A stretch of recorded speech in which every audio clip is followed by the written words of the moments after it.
Well, welcome, Taylor. Welcome. Thank you.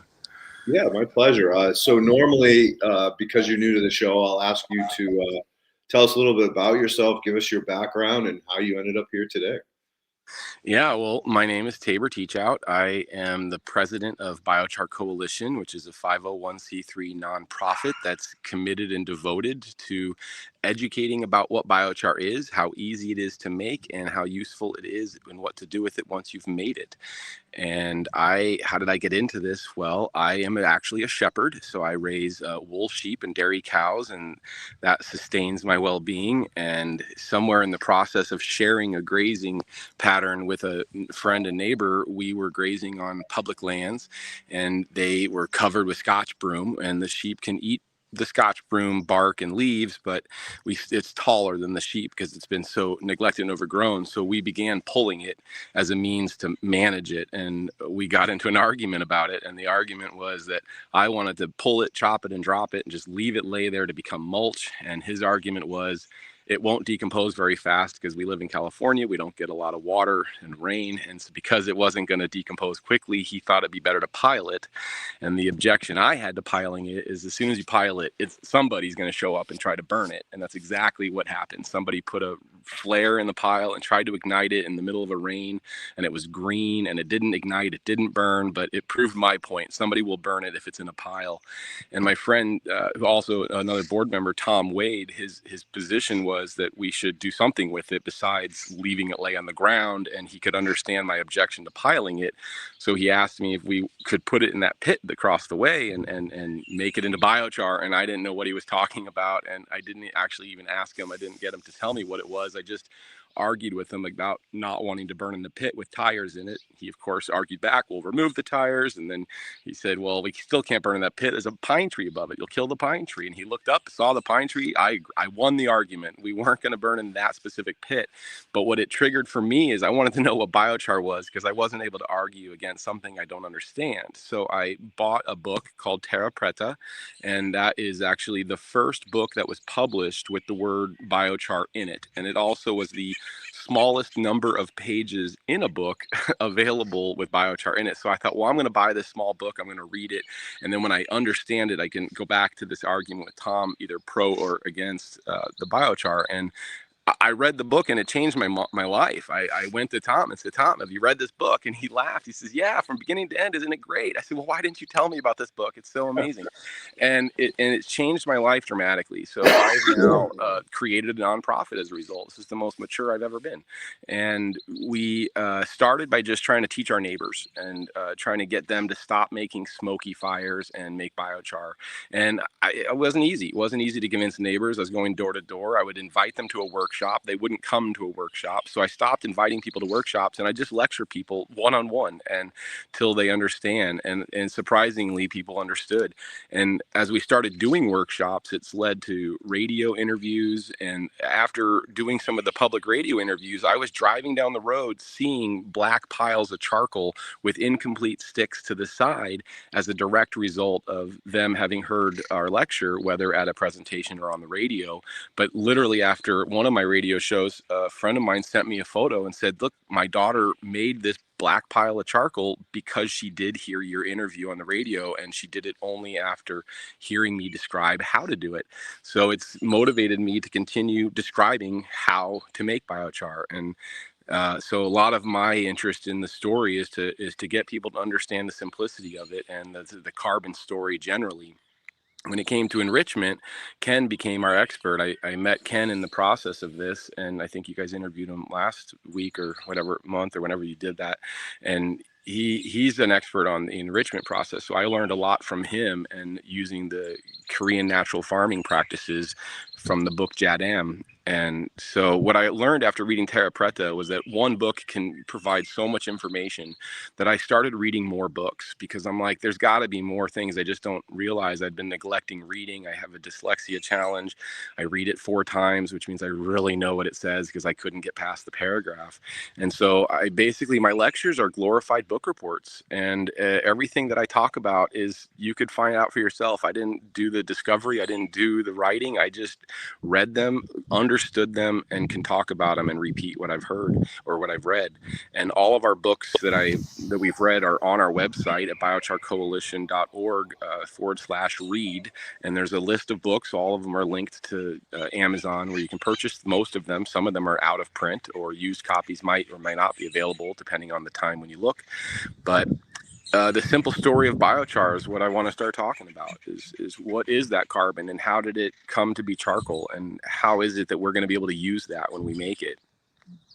Because all life is carbon, is 50%, or actually 47.5%. We just have rounded up over the years to 50%. But it's, that 47.5% carbon is inhaled from the atmosphere as carbon dioxide, and the photosynthesis of the plant generates electricity, which removes the carbon from the carbon dioxide and releases the oxygen. But in the life cycle of any plant, all plants, grass or tree, the volume of carbon that's actually inhaled from the atmosphere, half of all of that carbon is released from the plant through the root system as an exudate, a sugar sap that leaves the roots. I often describe it as like a lubricant to help the root move through the soil. But that sugar that's leaving the root is actually feeding the mycorrhiza in the soil. And the mycorrhiza is a carbon-based life form without any photosynthetic leaves. So it can't generate its own electricity to create the separation of carbon from carbon dioxide. So the plants can do that, and the mycelium cannot. But the mycelium is a carbon life form that needs that carbon. So what it does is it gets it from the exude, the sugar syrup that leaves the plant. So half of the life cycle of a plant, the carbon is inhaled and released into the soil. And so when we talk about making biochar, we're referring to the carcass remains of the plant. And in the carcass remains of the plant, there's still the 47.5%, which I round up to 50. And the 50%, half of that plant is carbon based. But when we really look at that, it's this is where some people get confused in the story. And so what I try to help understand is that there's cell walls. That's the structure that it holds the plant together. And then there's the cell content within the walls. And so the cell walls are like a brick house. It's just the perimeter. It's just the edges of that house. And it's made up of bricks and mortar. And the bricks are carbon and the mortar's hydrogen. So hydrogen is the glue that bonds the carbon together and makes the cell wall.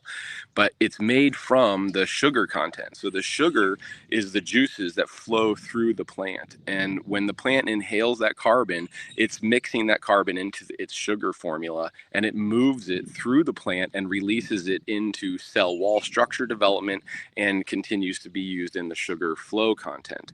So when the plant is dead and dry, you have 47.5% carbon, but half of that, which is like 23.5 or 24%, is the cell wall, and the other 24% is the cell sugars content.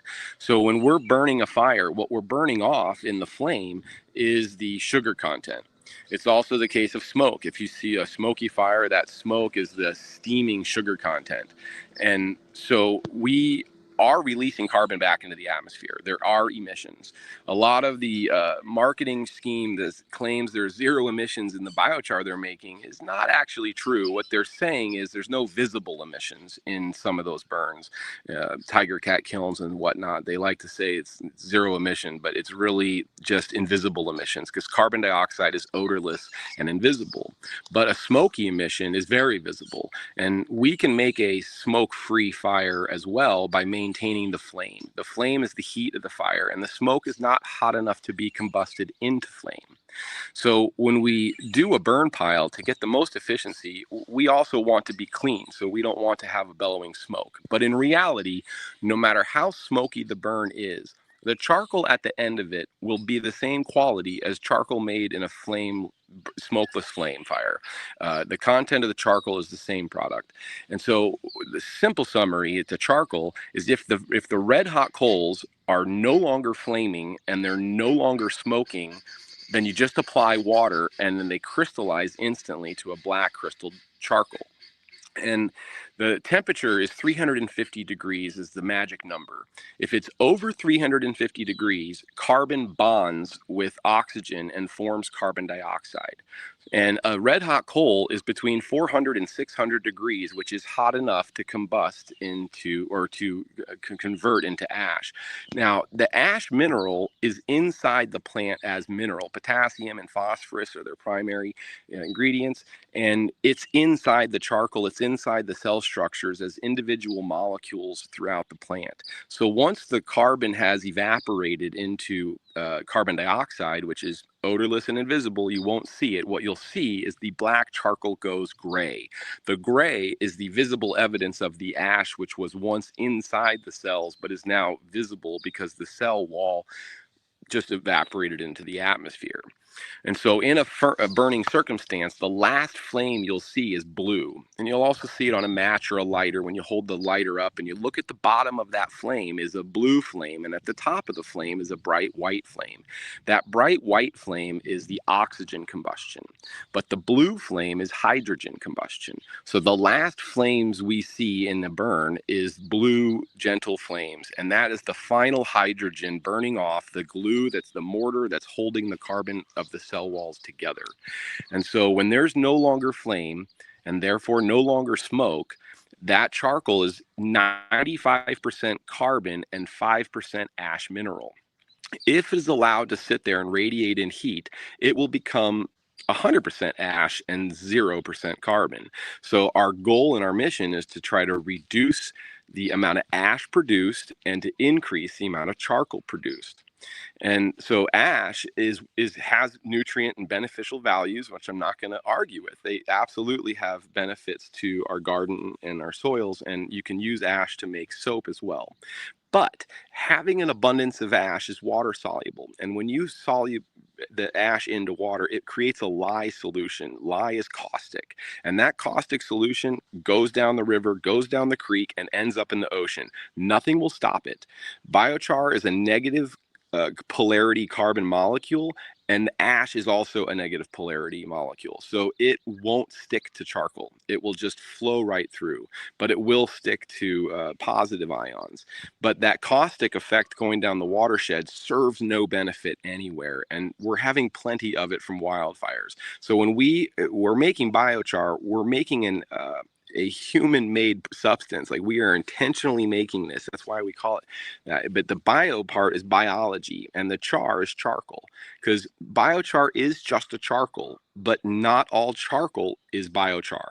Because if the charcoal still has the volatile oils inside, oil resists water. And if you have oil in the charcoal, then it resists water. If it resists water, it resists biology, because biology is based in water. So the charcoal that no longer has a flame or smoke no longer has volatile oils in it. If it has volatile oils in it, then it won't be able to absorb water and biology. So we will call it biochar, even though there may not actually be any biology in it, because our intention is to allow biology to enter. Now, they'll also use biochar and other things that aren't going to end up with biology, such as concrete and asphalt. And there's plenty of uses for biochar in other ways that doesn't necessarily lead to soil health. But our interest is in soil health as well, because when you have a healthy soil that retains water, then you have a healthier vegetative regrowth.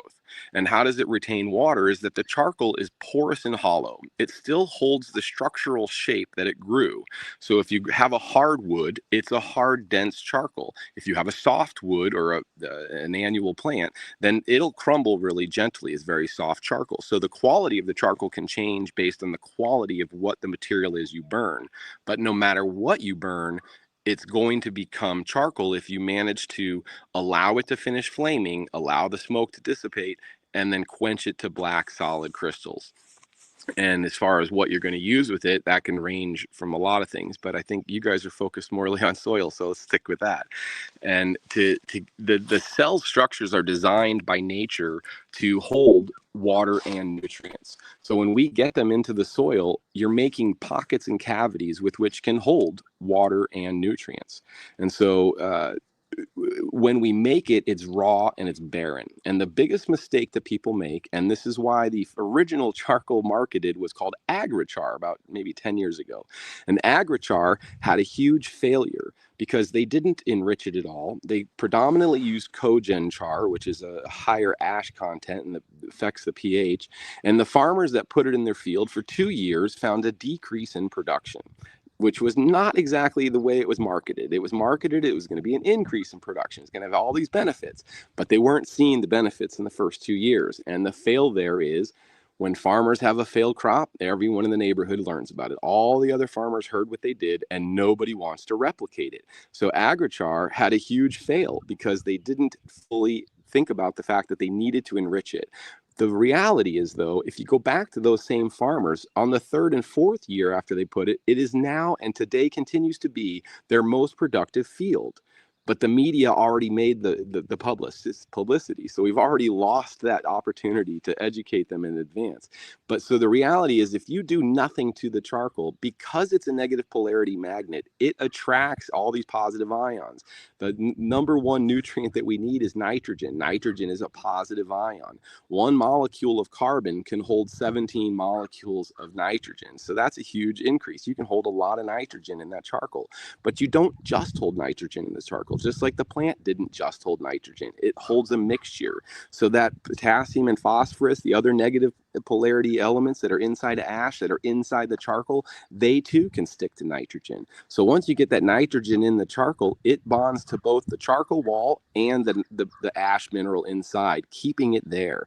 But it's not locked in there. It's available to leave. It leaves with the water, and the water leaves through evaporation. So a lot of what will stay in there is what's like heavy metals and toxins. And why does it stay in there? Because nothing really needs it. Nothing needs lead and arsenic and these minerals that can be found in our soil, whether they were originally there or evolved there from human interactions. But the way that kind of works is that the plants are having a magnetic polarity attraction. They're pulling in the nutrients they need. They're magnetically attracting nitrogen and sulfur and potassium and phosphorus, and they're trying to suck up these nutrients. And the mycelium is helping give them those nutrients that they can reach further than the roots in exchange for the carbon that comes out of the exude. So there's a relationship there. And if there's heavy metals, mercury or lead, and they're in the watershed and they're in the water flow, the plants are going to suck them up because it's in the water. But if the water flowed through charcoal, those heavy metals are going to stick to the charcoal and not get sucked up by the plant. The plant is not asking for the heavy metals and arsenic. It's just default getting it because it's in the water. But if your water's been filtered through your soil, through your charcoal, it doesn't have a magnetic pull. It's not trying to get the lead, so it won't take it. It'll just leave it there in the charcoal. The mycelium's not going to force feed lead to the plant. But if the plant needed some sulfur, it's going to pass the sulfur because it has an electrical charge and the plant has an electrical demand for that charge. So to get the mycelium involved, you have to understand about the different nutrient cycles. So the nutrients, just the base food, but bacteria is what eats that food. Bacteria eats the nutrients, and the nutrients are then feeding the bacteria, and the bacteria is feeding the mycelium. So when you try to get mycelium to grow into charcoal, it won't. There's nothing in the charcoal. We've had universities reach out to Ken trying to ask him, how is he doing it? And the truth is, the way you do it is you have to put the food in the charcoal first. So you can soak up any nutrient. You can use a manure tea, you can use specialty brews. It doesn't matter what you're going to soak it into, but once you get nutrient in there, the nutrient will attract the bacteria. Once the bacteria is in there, the bacteria will attract the mycelium. So if you want to speed the process up, make the nutrient, your solution going into the charcoal, bacteria rich. So you can do that with a fermentation process. So we highly recommend fermenting products to create that. But again, if you do nothing and it just lays in the ground, nature will do this on its own. It's really about, if you're trying to get to your garden quickly, how can you expedite it? The simplest way for anybody that's a gardener, you should be composting naturally as a practice of gardening. And if you're doing composting, then you can incorporate the biochar in your compost. If you layered it on the bottom of the compost pile, then any water added to the compost pile that leaches through will be filtered. And as a last attempt of absorbing that nutrient, the charcoal on the bottom on the ground will absorb as much as it can.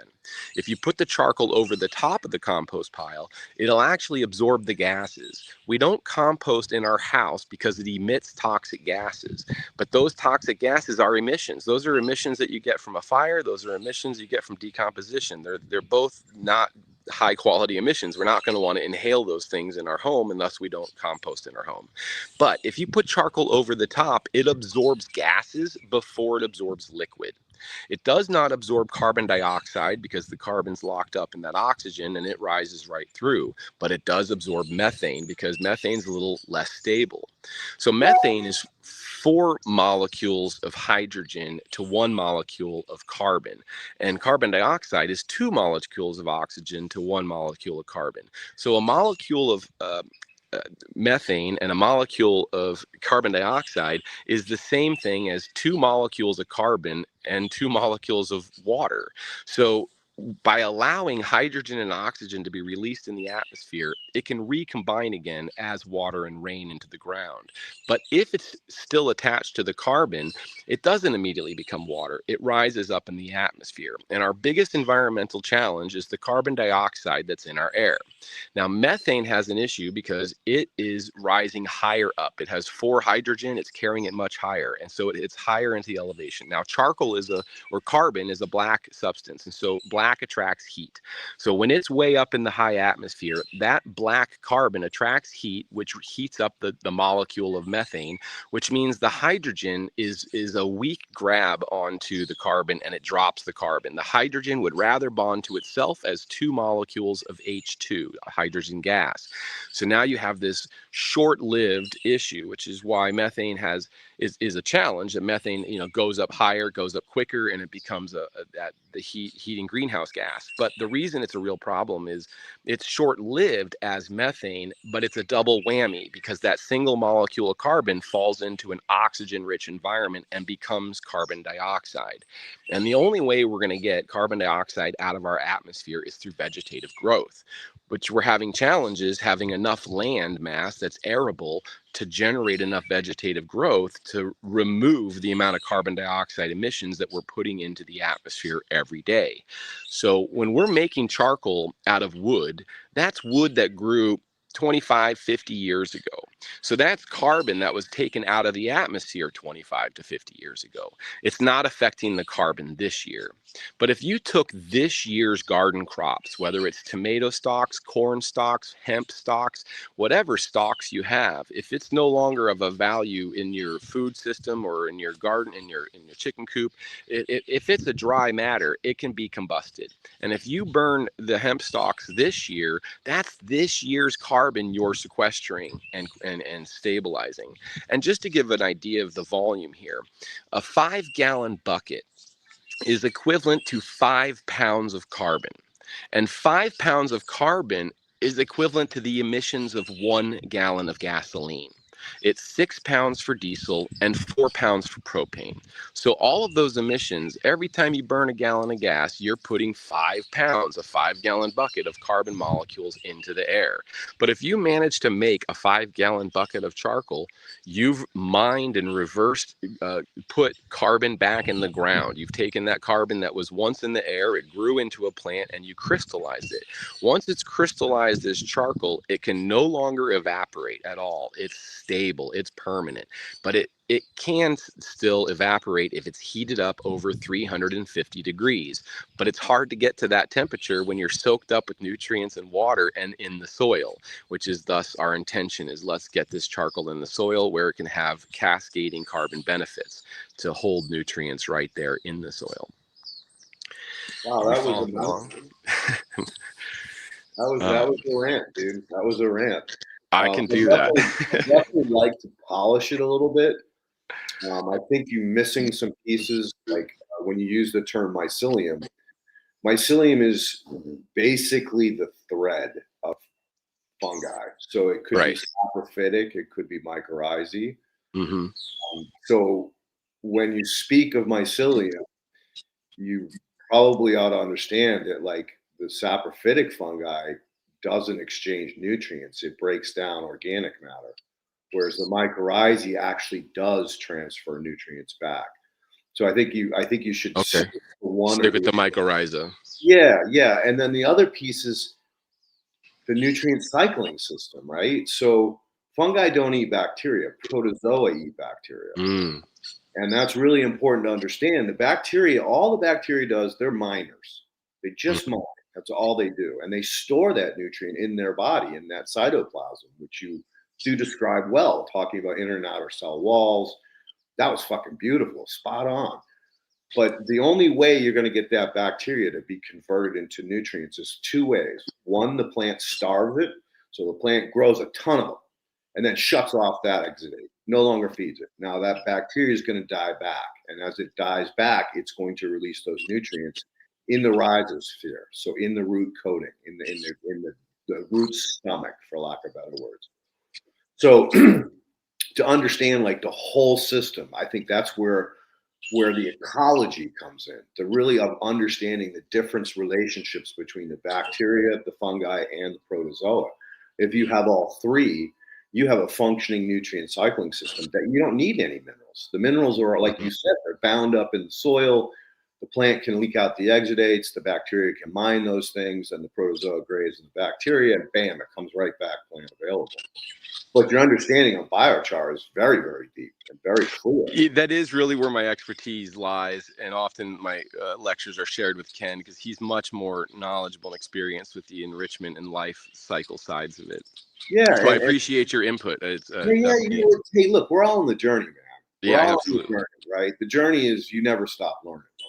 Right. And just myself in the last year, the amount of information that's come out about dissolved organic matter or dissolved organic carbon is huge. Like we finally know how soil formation works and how to speed that up. And that's essentially by putting liquid carbon or liquid organic matter back into the soil. So by that I mean like you take compost and you make a tea or an extract, right? Extracts are way better than tea because you're getting that organic carbon back into the soil. So what we know about exudates is they're carbon, like you said, they're half carbon, half sugars, right? So they feed everything, like the whole soil food web. Worms eat the bacteria that live on those sugars. The microorthopods live on the fungi and the bacteria and the organic matter. So it's like this whole web, and that's the way I like to talk about it. Is really, especially if you're biochar, you should be using an entire soil food web. And your discussion about compost, brilliant. Putting biochar over the top of the compost prevents smell. It grabs the hydrogen, it grabs the ammonia, it grabs the methane, and all of those are way worse than CO2. Like we focus on CO2, CO2. No, it's methane, it's ammonia, it's Methane's worse because it's a double whammy because it right. comes And the back and then same with becomes ammonia. carbon dioxide. Yeah, same with ammonia. It's no good. It's 10 times, 1,000 times, 100,000 times greater threat than friggin' CO2 is. So, again, like your understanding is really, really impressive. Man. You made some incredibly great suggestions about, yeah, you should lay down a bed of biochar underneath your compost and you should spread a layer on top of your compost. That way you're getting everything you possibly can gain. And let me not forget, though, is in the middle and the value of having it in the middle. So what we tend to recommend is when you're putting a layer of your fresh compost on your food scraps on the top of the pile is go ahead and cover it with charcoal. And every time you add more charcoal. And so it becomes like a lasagna layer of charcoals getting now in the middle. And so when you first put it on top, it's doing that gas absorption. But then as you cover it with more food scraps, you cover it with more char. Now there's charcoal in the middle. And the advantage of having charcoal throughout and in the middle is because charcoal, after it's made and quenched, it has all that air, the air that we live in, and that air we live in is high in oxygen. So you basically have an oxygen-rich air, inside of the charcoal that's now inside of the compost pile, which means that you don't need to churn the compost pile just to add air, because the air is actually in the charcoal doing a direct exchange within the center. So the compost piles that have the charcoal throughout actually can compost a bit quicker and not require to be churned, when the intention of churning is to try to get air into it. Yeah, agreed 100%. And I think the most important part you're missing there is it's aeration. So creating pockets that allow that air to stick in there. So yeah, it definitely will mature the compost more quicker. So it makes a lot of sense. And that's Right. the other piece of the puzzle that I love when you talked about original biochar causing problems. That's because biochar, the bacteria will set up shop on it and disassociate with the plant completely. So you're not going to get a good yield. But after 2 years, now the biology has overgrown that carbon and it starts to release the nutrients that are bound up in it, and then causes that explosion of plant growth and yield. Now it's working in unison instead of fighting each other. I mean, you should read up on like the nitrification process. It's pretty powerful. I mean, everything is a C-N ratio, carbon and nitrogen, right? Everything.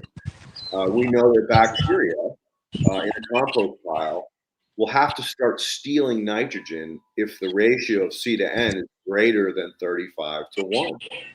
And in mature compost, your ratio is closer to between 15 and 25 to 1 C to N. And there's some wiggle room there too, because like you said, it depends on the ingredients that you're using.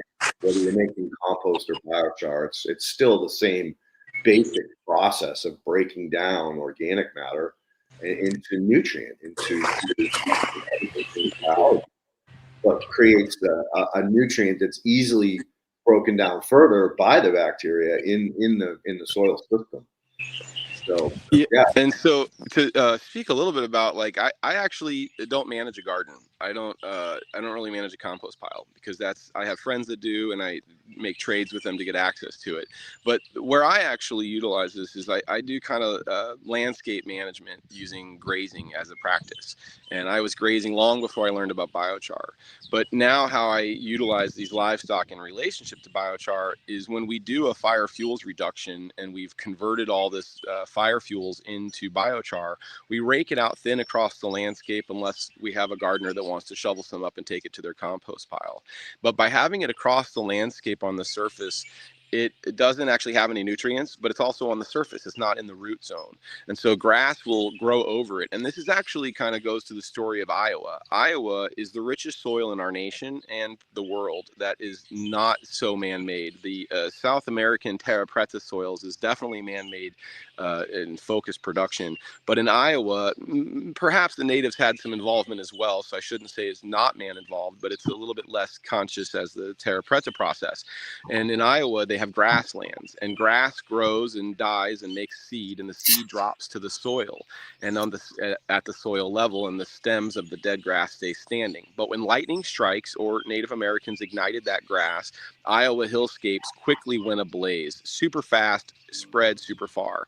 And the distance that grass blade grows is based on the soil and competition that the grass needs to be able to grow next to each other. And so there's a distance between the grass blades, and that distance actually prevents the burning grass to radiate the heat long enough to generate ash, and it just generates grass char. And that grass char falls to the soil, and the char sits on the surface of the soil but also covers the seed, reducing some of the birds' access to noticing it and eating all the seeds, so the seeds can sprout and regrow. Once it rains, the charcoal will absorb up the rainwater immediately, and rainwater will pass the charcoal and sprout the seed of grass. And once the grass grows over the charcoal, your black hill hills suddenly become green.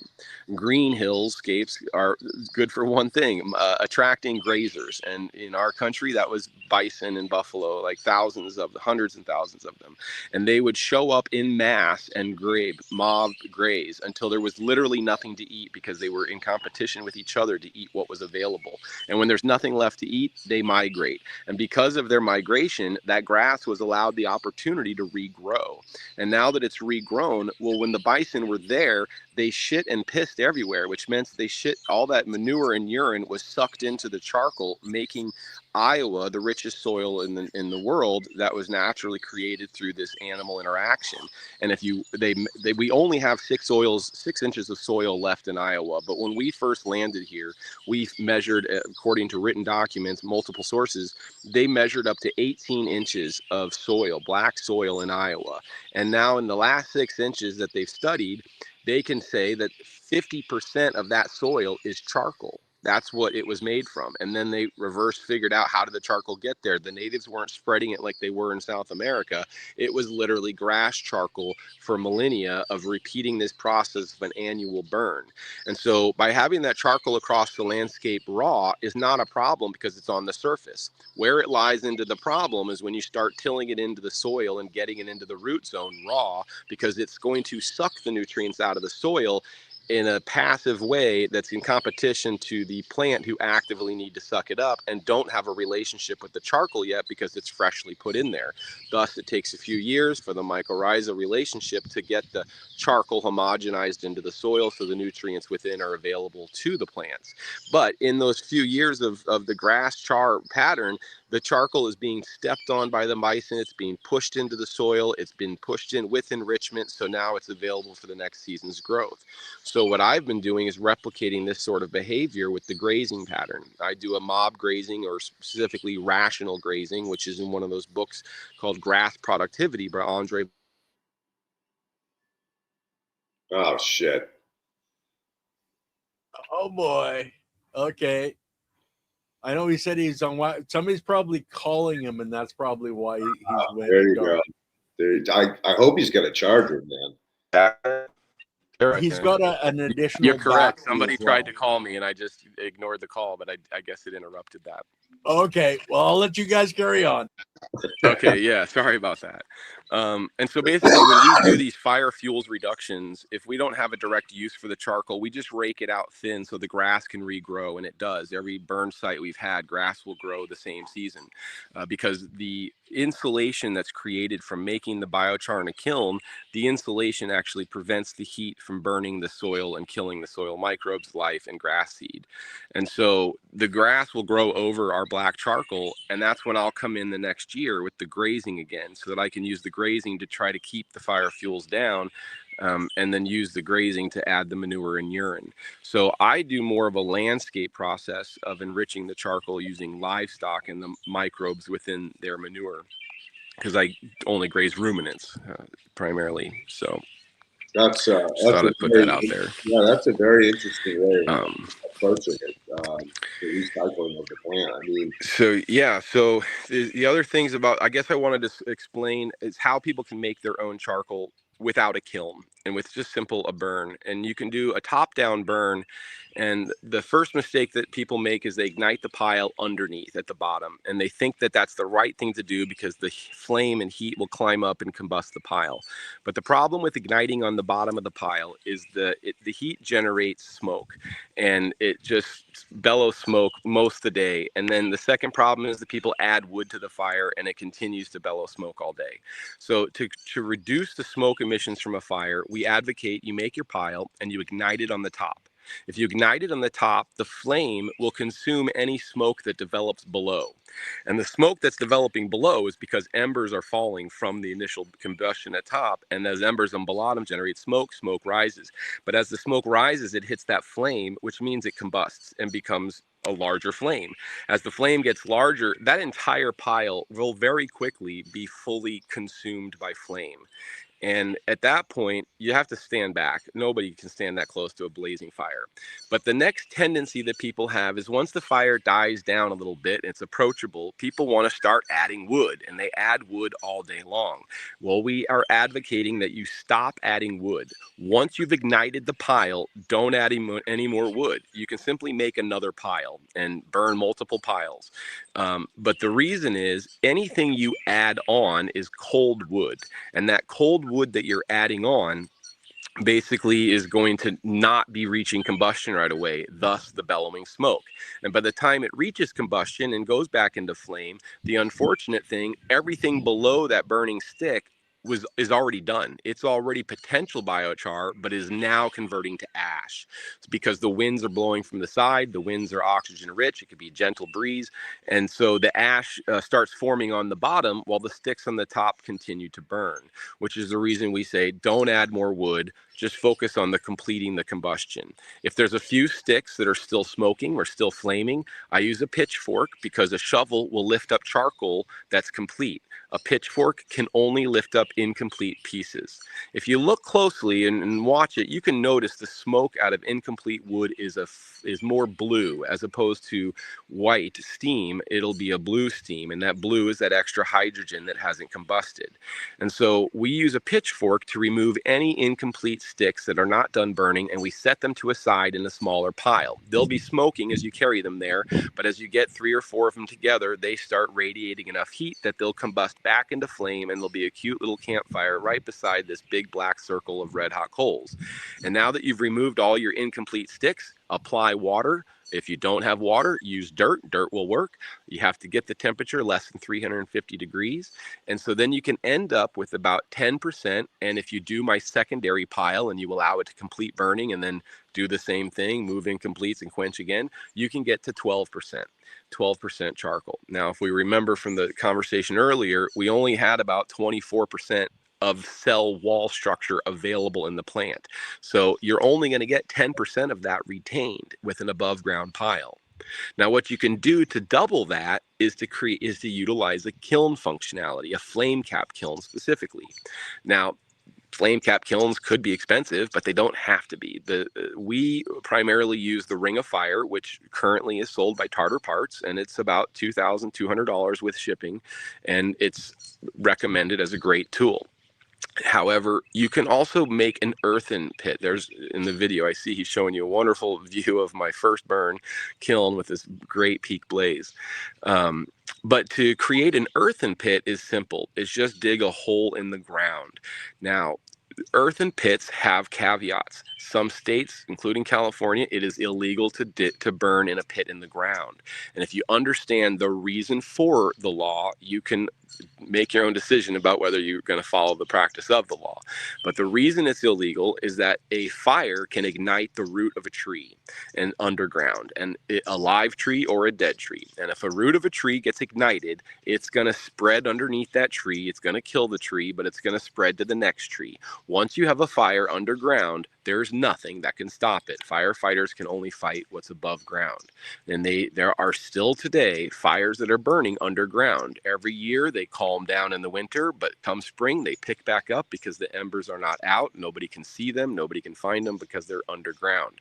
So if you dig a pit in the ground and there's any evidence of a tree root, abandon the pit. Do not use it. It's the only way I can say to do it is if you're going to do it, make sure you're doing it safely. So if you found a place to dig a pit and you found no roots in that pit and you're not directly underneath the canopy of a tree in a nice open safe area, a pit is recommended for, say, a home or farmstead where you are going to burn in the same place every year. Maybe you're going to burn not far from the garden and you can reuse that pit. That's the challenge of a pit, is you have to dig one. Digging a pit can take up to an hour, and it can last for years and years and when you're done, you can leave it full of charcoal so you don't have a hole in the ground. But the Ring of Fire kiln, we can take that down and move it anywhere easily. No digging a hole required, no hole filling in at the end either. But the effectiveness of the pit and the kiln is the same, because the pit is an earthen walled kiln, and the steel above ground is just a steel walled kiln, and we dig dirt around the edges so that no air can come underneath the steel kiln wall. And by having these walls of your burning environment, it's called a flame cap kiln, because the lid doesn't exist. There's no top. The flame is the cap. It is the lid. It is what the flame prevents oxygen from entering, because oxygen is consumed by the flame and immediately leaves with the heat. So the oxygen can't gravity go through the flame. It has to go up with the flame. As long as oxygen is being consumed by the flame cap, it can't reach the charcoal. If oxygen can't reach the charcoal, that red hot charcoal sits there at around 600 degrees in the burn circumstance, waiting for the oxygen to come in to bond with it to make carbon dioxide and leave behind the ash. But as long as you maintain a flame cap on your kiln, whether it's a metal above ground or an earthen pit, the flame consumes the oxygen. If the oxygen's consumed, then you have charcoal just piling up underneath. And so you can get 20 to 22% of the available 24% just by managing a flame cap kiln. And how do I get to that 20 from 22 is I'm using the pitchfork, I'm removing incomplete sticks, I'm setting them to the side, and I'm letting them continue to burn while I'm quenching the main kiln. And so when I say quenching it, again, you can do this with dirt if you don't have easy access to water, but water is highly recommended. Water quenching makes a better quality charcoal, because the water actually blends with that little bit of ash that does form, because we do form some ash. And that ash that's formed blends with the water and makes a lye solution. But if you've ever made soap, you take that lye solution and you mix it with oils, and it saponifies and makes a soap. So when you have this lye solution flowing through the charcoal, it bonds with any residual oils that could be in there from the burn circumstance, and actually becomes soap and actually cleans the charcoal. Now that you've cleaned the charcoal, you've actually made it activated charcoal. It's activated carbon, because it's been cleaned of all potential oils and residues. And so we have grown to prefer the kiln, because we're getting double the charcoal and we're increasing the safety. When you do a above ground burn, it makes a sphere of heat that goes in all directions. It goes down, it goes up, it goes sideways, it goes in every direction. And I've been to multiple properties where they had piles and piles and piles all across the landscape. And we tried to convince them. We brought a kiln, we consolidated 8 piles into one kiln, but they were anxious. They didn't want to do this another day. So they went around and ignited the rest of the piles and burned them, and nothing I could do to stop them. So they just did an above ground burn alongside our charcoal burning in the kiln. They made charcoal as well, about 10% per pile compared to our 20%. But the real difference was looking at the next day. Every tree surrounding every burn pile had this huge burn scar. All the live oaks and the valley oaks, all the blue oaks and the black oaks, all these oaks were scarred. Their leaves, their branches, they died. They were dead. You can just see this brown sphere of damage that was done to the environment surrounding us. When we use a pit or a steel above ground kiln, it doesn't make a sphere of heat. It makes a column of heat. And as you saw in that video a minute ago, that heat's just going straight up. You know, if there's a breeze, it'll go diagonal, but it's going straight up in a column. Yeah, and this is a great video of that we captured with a heat sensing camera, where you can see where it's dark in that center. That's where we're applying water to cool it down. This is a quench scene. And the shovels raking out the hot charcoal, the water's cooling it down as we go. So it's white hot, and then we apply that purple stream of water, and it gets cool. And so we rake that out and apply water until it's no longer steaming. If it's still steaming, it's still hot. If it's still hot, it's going to evaporate. Even if the steam stops, the ash and gray will start to form.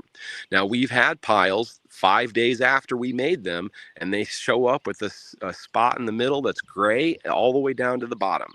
So what's really key when you make a pile of charcoal, whether it's in a pit, in a kiln, above ground or not, you need to dig all the way to the bottom when you're quenching, and you need to thoroughly make sure it's done steaming and that there's nothing incomplete.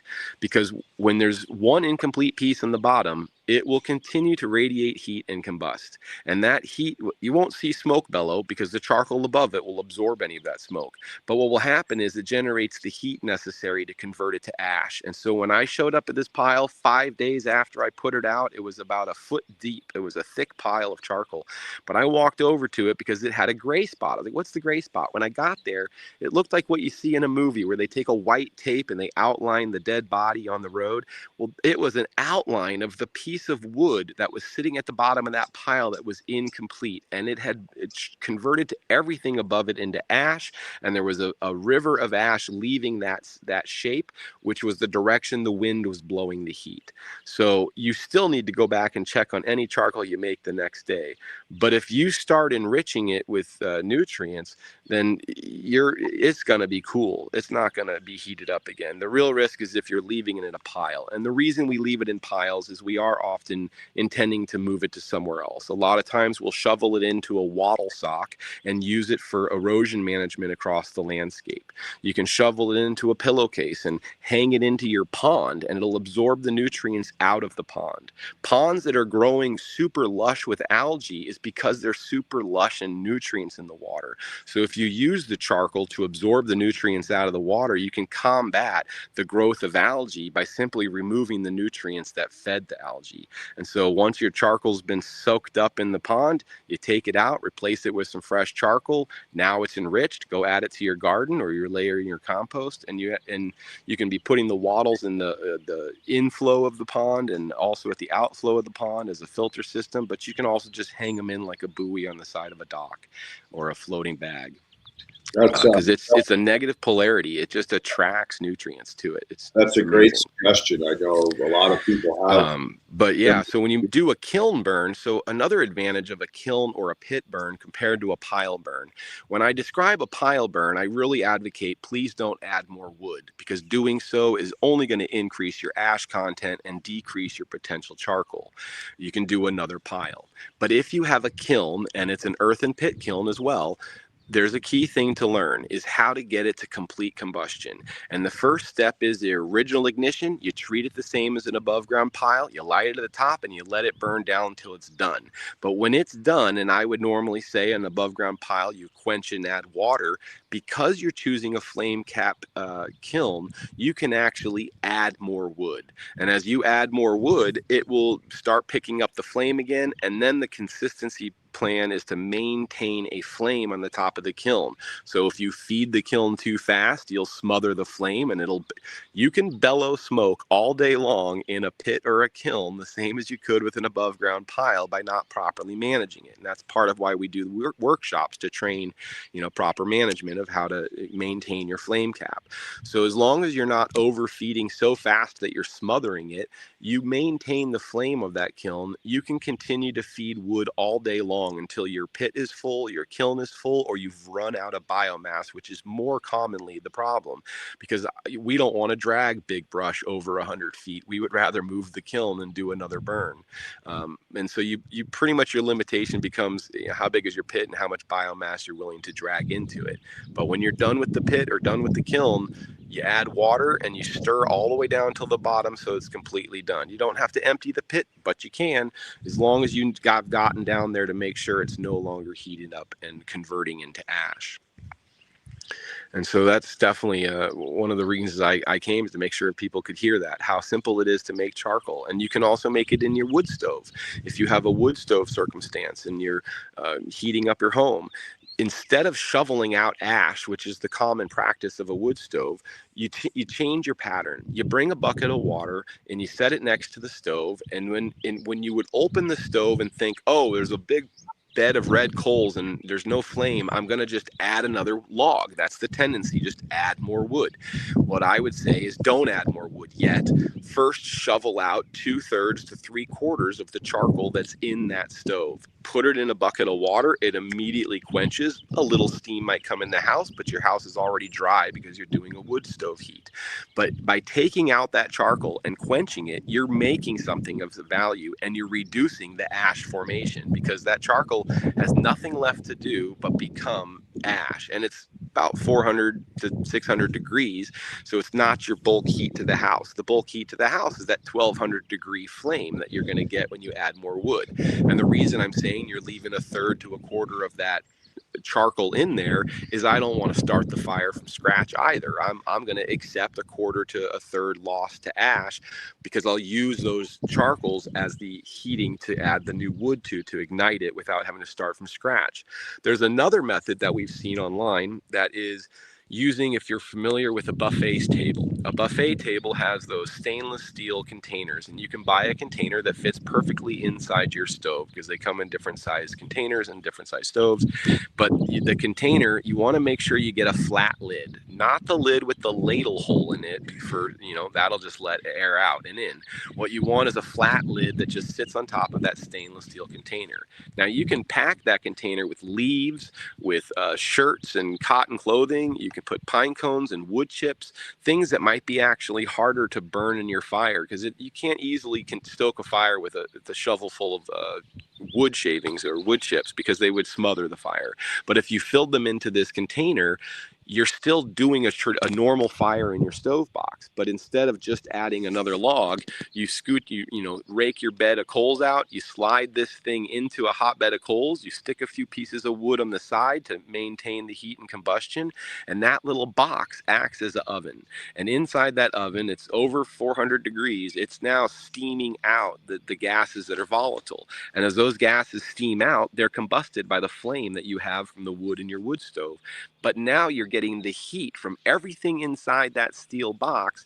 But when it's no longer steaming out flame, you just remove it, set it outside, keep the lid on, let it get cold on its own, and it'll be exactly what you put in there, but carbonized. If it's pine cone, the whole shaped pine cone's still there.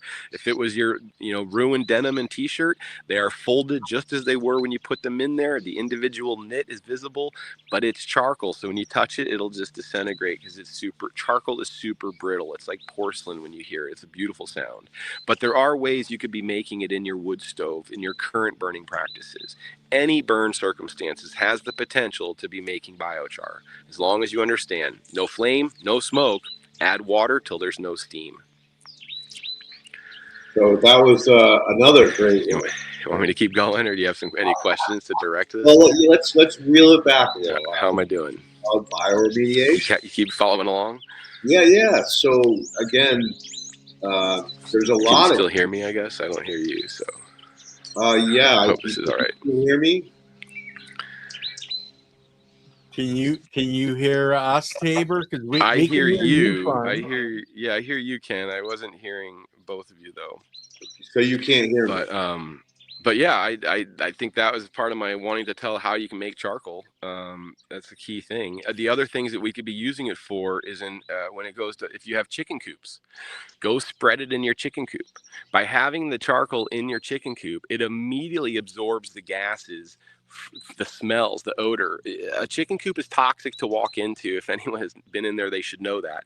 But if you spread charcoal on the soil, on the surface, it immediately changes the aroma of that environment and makes it significantly less toxic.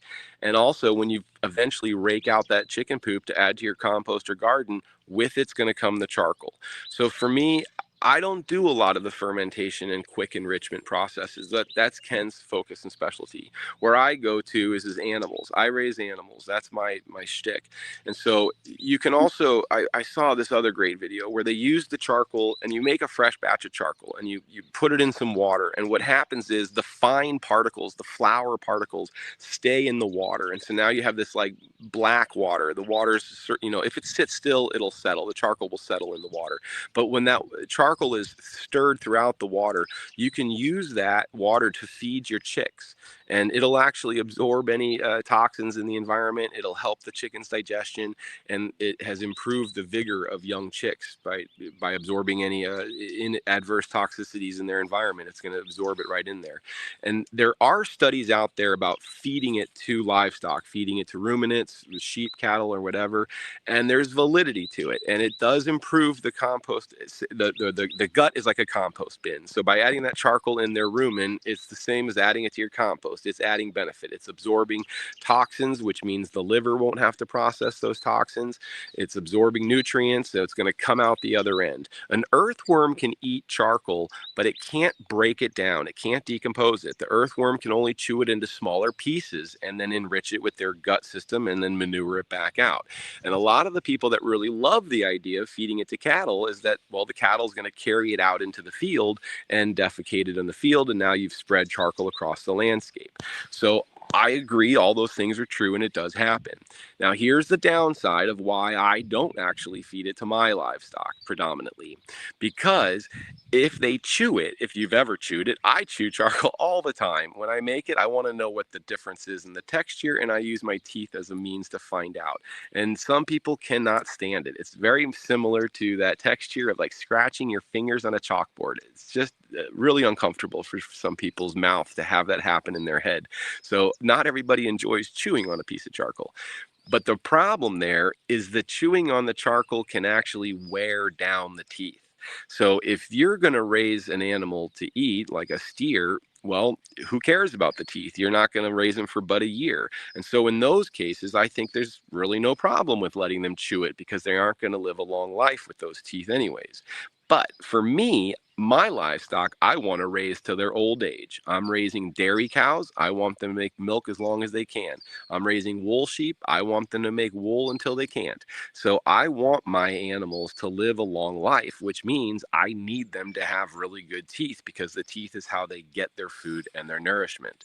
And so I don't feed my charcoal for that reason, to protect their teeth. However, I do still want the benefits of having that charcoal in their gut. So I found the workaround for me is the same as that chick strategy. If you take the flour particle of charcoal and you mix it with the water and you agitate the water so that it's floating within the water column, when the animal goes to drink the water, they also drink the charcoal. And the particles are too fine to be really wearing down the teeth. And that's the way that I recommend getting it into the livestock gut, is through the water habits. And you're making sure the water's really clean by having the charcoal in the water. But that charcoal flour will settle to the bottom of a tank, of a water tank. So it isn't just a put some in and let it go and it's one and done. It's, you got to stir the water, and preferably just before they're coming over to drink the water. And so I don't use automatic float valves. I use a daily management. I check the water, does it need to be filled or not? And that's my opportunity to stir the charcoal into the water as a means for ingestion. But I do want to make clear here, it is safe to ingest this. We can ingest it ourselves. If we're going to ingest it, I have to say, please avoid consuming it 2 hours before or after you take any prescriptive medication with which you want to get the benefit from, because it will absorb those and you'll avoid getting the benefit of your medication. So stick away from, don't take it with medication, but you can ingest it safely. Now, ingesting it will also absorb water out of your system. So make sure you're staying hydrated and drinking enough. Make sure that you're eating enough nutrient, because it will also absorb the nutrients out of your food. So it's not like I'm trying to advocate people eat the charcoal. I just want you to be aware that it's safe to eat. And if you ever had food poisoning, I would go eat the charcoal immediately. When my dog eats to my marijuana butter, she wanted the butter, but she got the marijuana that was in the butter.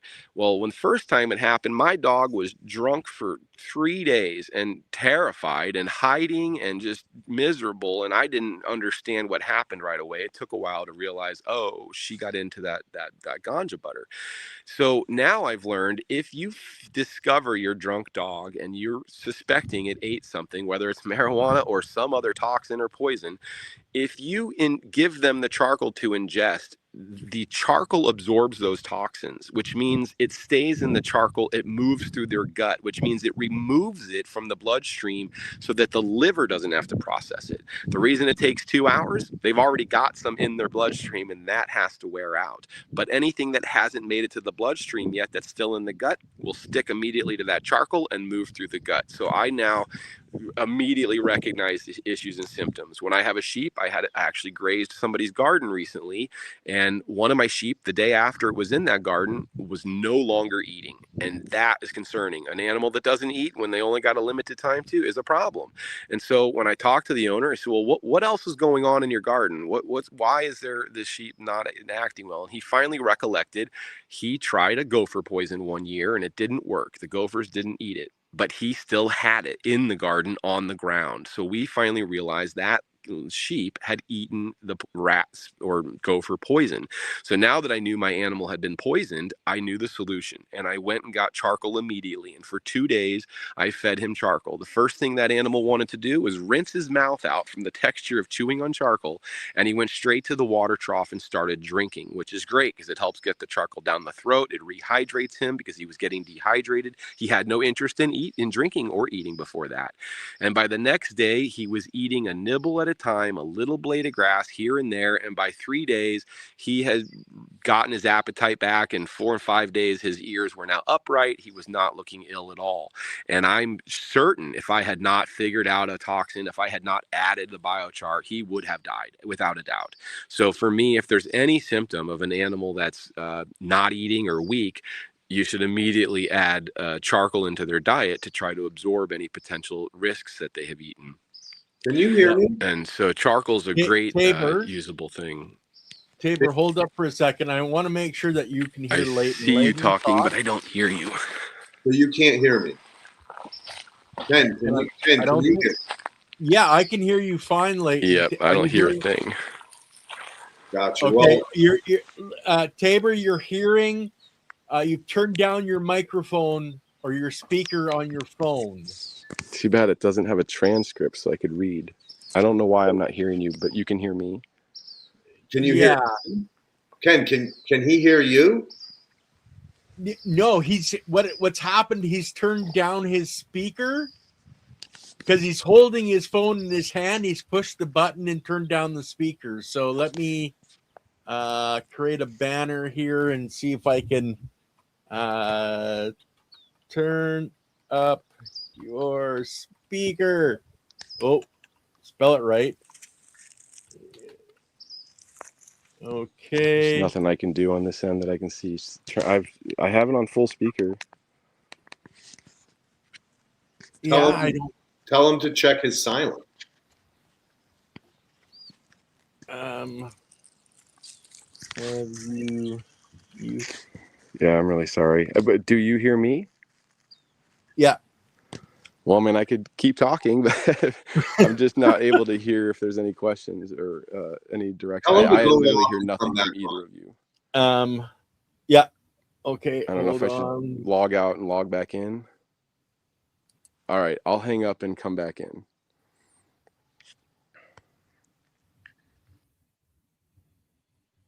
Damn, does that guy talk? Woo! Oh, we're gonna have to have him back on. I think on several occasions, and hopefully we can get him on a better device where we don't have these problems, right? Yeah, I mean, there were just so many points that I wanted to enhance that I didn't get a chance to. How about now? Can you hear us? I do. I'm so much more comfortable now that I can hear you both. All right, okay, I'll jump back off. So no, stay on, Ken. You have 18 questions. So typically we break at half an hour before the end for questions, but I think you have too many to get through. So what Ken and I were talking about while you were off is we need to have you back on.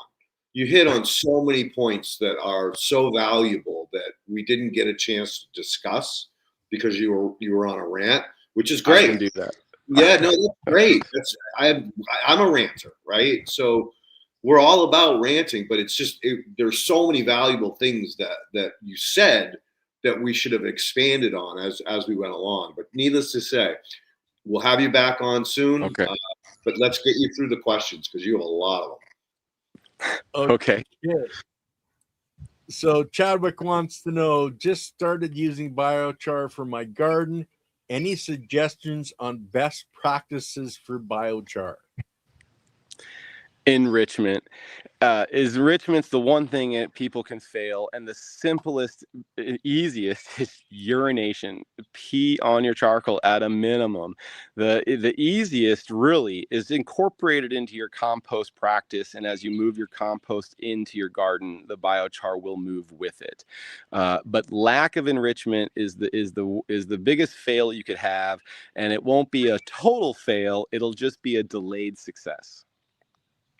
Well put. It'll show up a couple years later. And the other thing that often the question that comes up for me is, what type of wood or what size charcoal material? So I'll answer that. It does not matter what type of wood, period. Anything that'll burn. I have made charcoal out of cardboard, out of paper, and it's wonderful.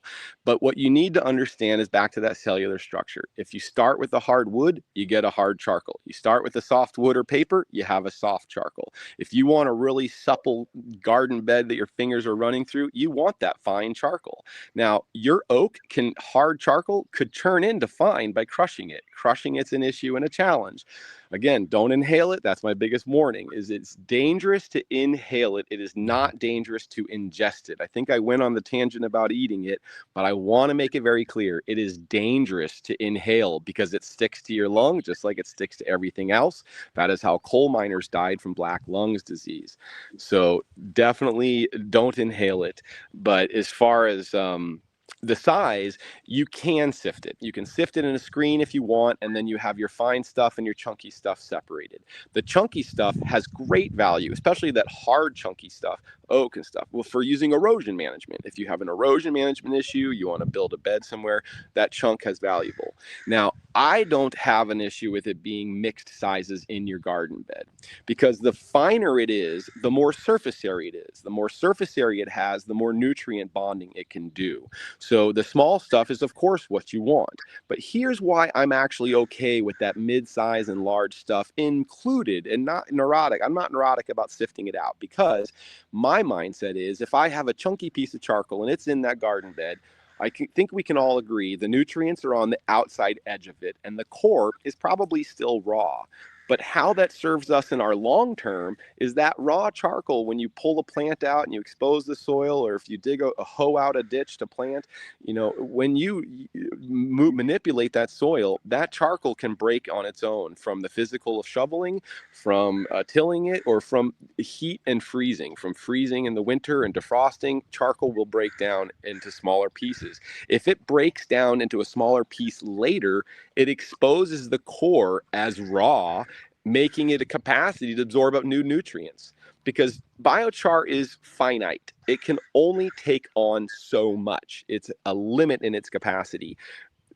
It has a lot of capacity. Like a 5-gallon bucket of charcoal can also hold 5 gallons of water, because the water's going within the charcoal.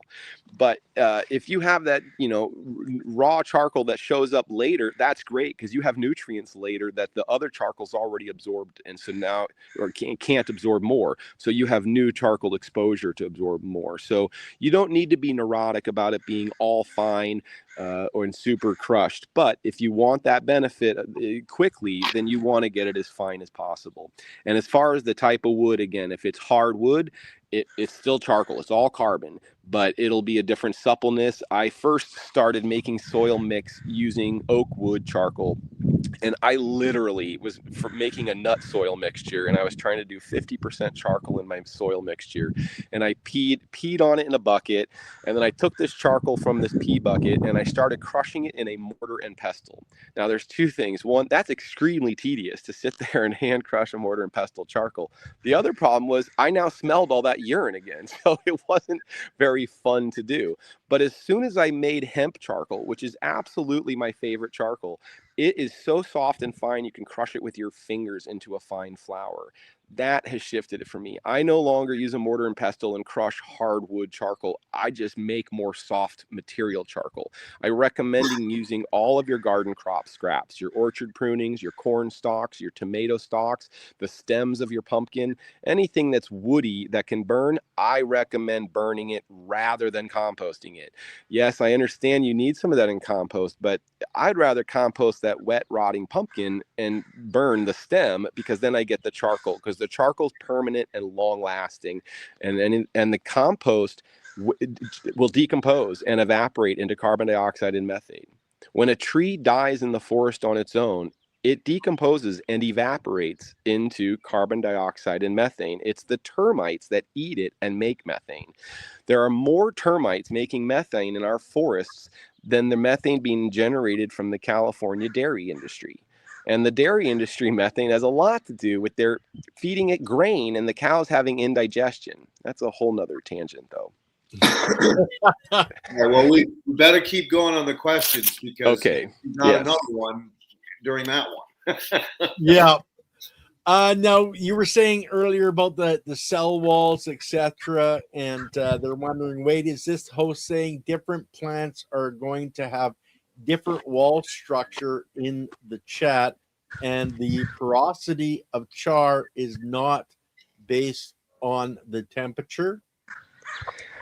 Okay, well, first, that is in fact true. The porosity structure is determined by the original plant growth structure. The cells that you start with are the cells you end up with. So a different plant is going to make a different cell structure. And that cell structure is going to be the same structure, just shrunken down and crystallized. Now, as far as the porosity and the heat temperature, okay, they're not far off. There can be a variation in the porosity based on the method of cooking. For example, if you're using a closed cap kiln, I'm on a meeting right now. Sorry. And the difference in the kilns can change the porosity. So if you use a air curtain burner, a high air added system where they're blowing extra air into it to create those air curtain burners are actually incinerators. They're actually intended to make ash, but they're increasing the temperature more than double the temperature of our flame cap kilns. And what happens is that extra oxygen it's blowing in is converting that is making ash, but the ash isn't blowing out or settling out. It's melting into the charcoal. And so the charcoal porosity can change based on the temperature of the kiln. If it's super, super hot, it's literally melting it. It's melting the structure. And if you pull it out and look at it, it looks like ceramics. It's got a glazed, shiny sheen on it. It does not look like the original cell structure you put in there because it's changing. It's melting.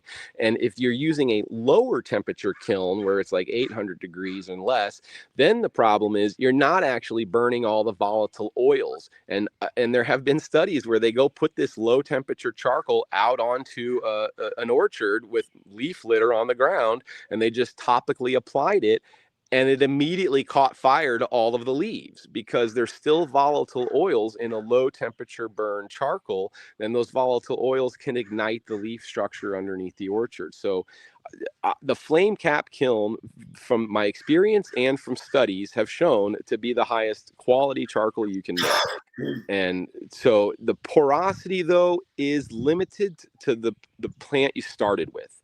If you're using a willow plant, it's much more porous. It's intended to move water up through the veins, where that oak wood is super hard and dense, grows really slow, and is going to make a much denser porosity. But the pores can change by the temperature as well. But so they're both true. Okay, well, that explains it really well, actually. Good. Next one. Can you buy charcoal in a bag made from hardwood, and if you don't have a place to have a fire? Okay, well, buying charcoal in a bag, if it says charcoal, I would assume it's cooking charcoal, which means it probably has volatile oils in it. So you can't just buy any bag of charcoal and believe you're putting something good in your garden. If you're putting a charcoal briquette or charcoal that was intended for cooking, it likely has volatile oils in it. And if it has oils in it, it resists water and resists biology, and it's not what you're aiming for.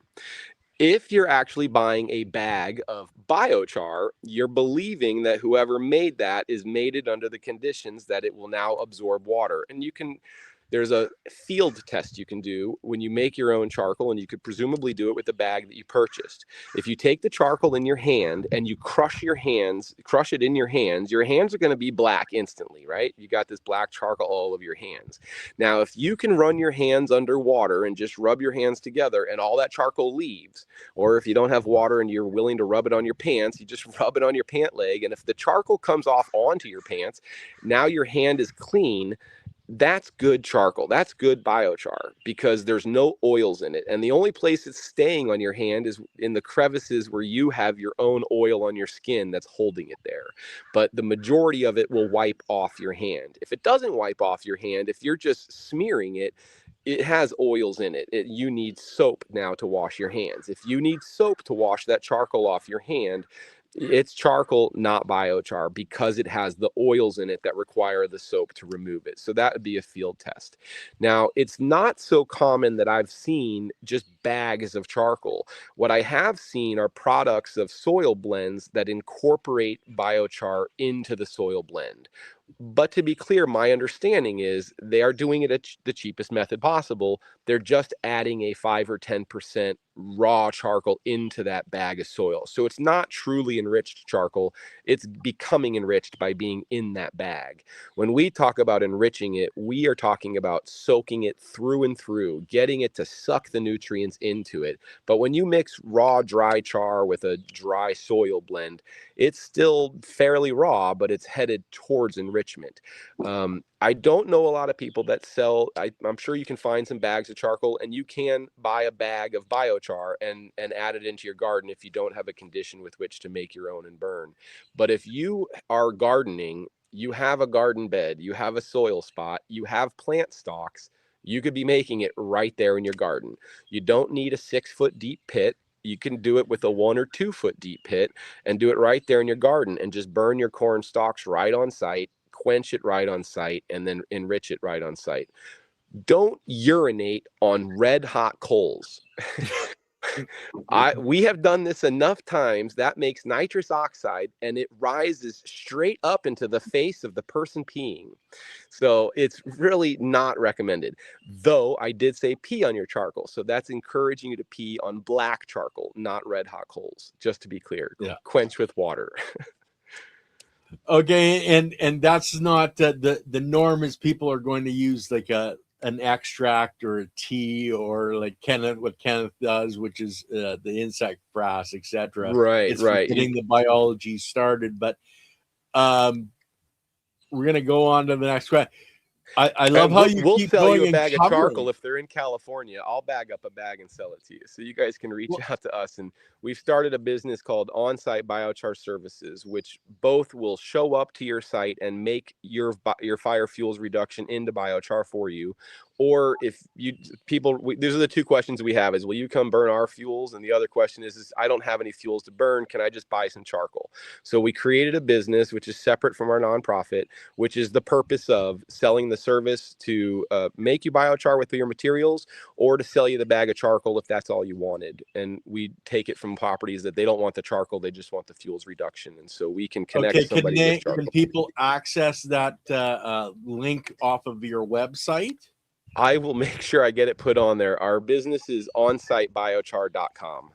So I've just started that website, so I probably never linked it to our coalition yet because I was still developing it. But it's got a base page right now, so I will make a link on our website for it. But On-Site Biochar, and if you reach out to us at Biochar Coalition, we're the same people that own both businesses. So if you tell us what you're wanting, we'll try to help connect you. And if you're wanting semi-truckloads of charcoal, we'll recommend a source. Okay, cool. Now, next question. Can anyone comment on the different portable biochar kilns from either Earthway Biochar Station or Earthly Biochar? I am not familiar with those companies or their models. There are, so I can't specifically refer to them. The various models that I'm aware of is what we recommend is the flame cap kiln methodology and technology. The primary marketable one that's available internationally is the Ring of Fire. It's designed by Kelpie Wilson, so that's still a favorite. They do have other kiln designs, and you'll find them online, and some of them are called T-LUDs, which is like a top lit and under, I forget what the D is, but it's basically it's a kiln with, there's a chamber, there's a Johnny Rogers kiln where it's like a barrel inside a barrel, and the outer barrel's burning the inner barrel, which is very similar to what I described with the wood stove methodology. But the advantages of those size kilns, like it's like a 35-gallon drum and a 55-gallon drum. The real advantage to that is you can fill it up with biomass, ignite it, put the lid on, and walk away, and you're done. You don't have to come back to it. You don't have to tend to it. It will put itself out. It air quenches, and then it will go cold and dry, and it'll be a dry charcoal at the end. So I still prefer the wet quench because of, like I described earlier, the how it activates it with the lye solution rinsing it. But the nice thing about on a farm where you don't want to sit there all day feeding a fire is you fill that kiln, you ignite it, and it'll put itself out. So the next day you can empty it, refill it, relight it, and every day end up making charcoal. But the charcoal does reduce in size. So when you fill the barrel, it's going to be, half or a third of the barrel of charcoal. It's not going to be a full barrel of charcoal, even if you filled it full of wood. But it's the advantage. You don't have to stay there to quench it. You don't have to monitor it. It's fire safe. It's contained in the kiln.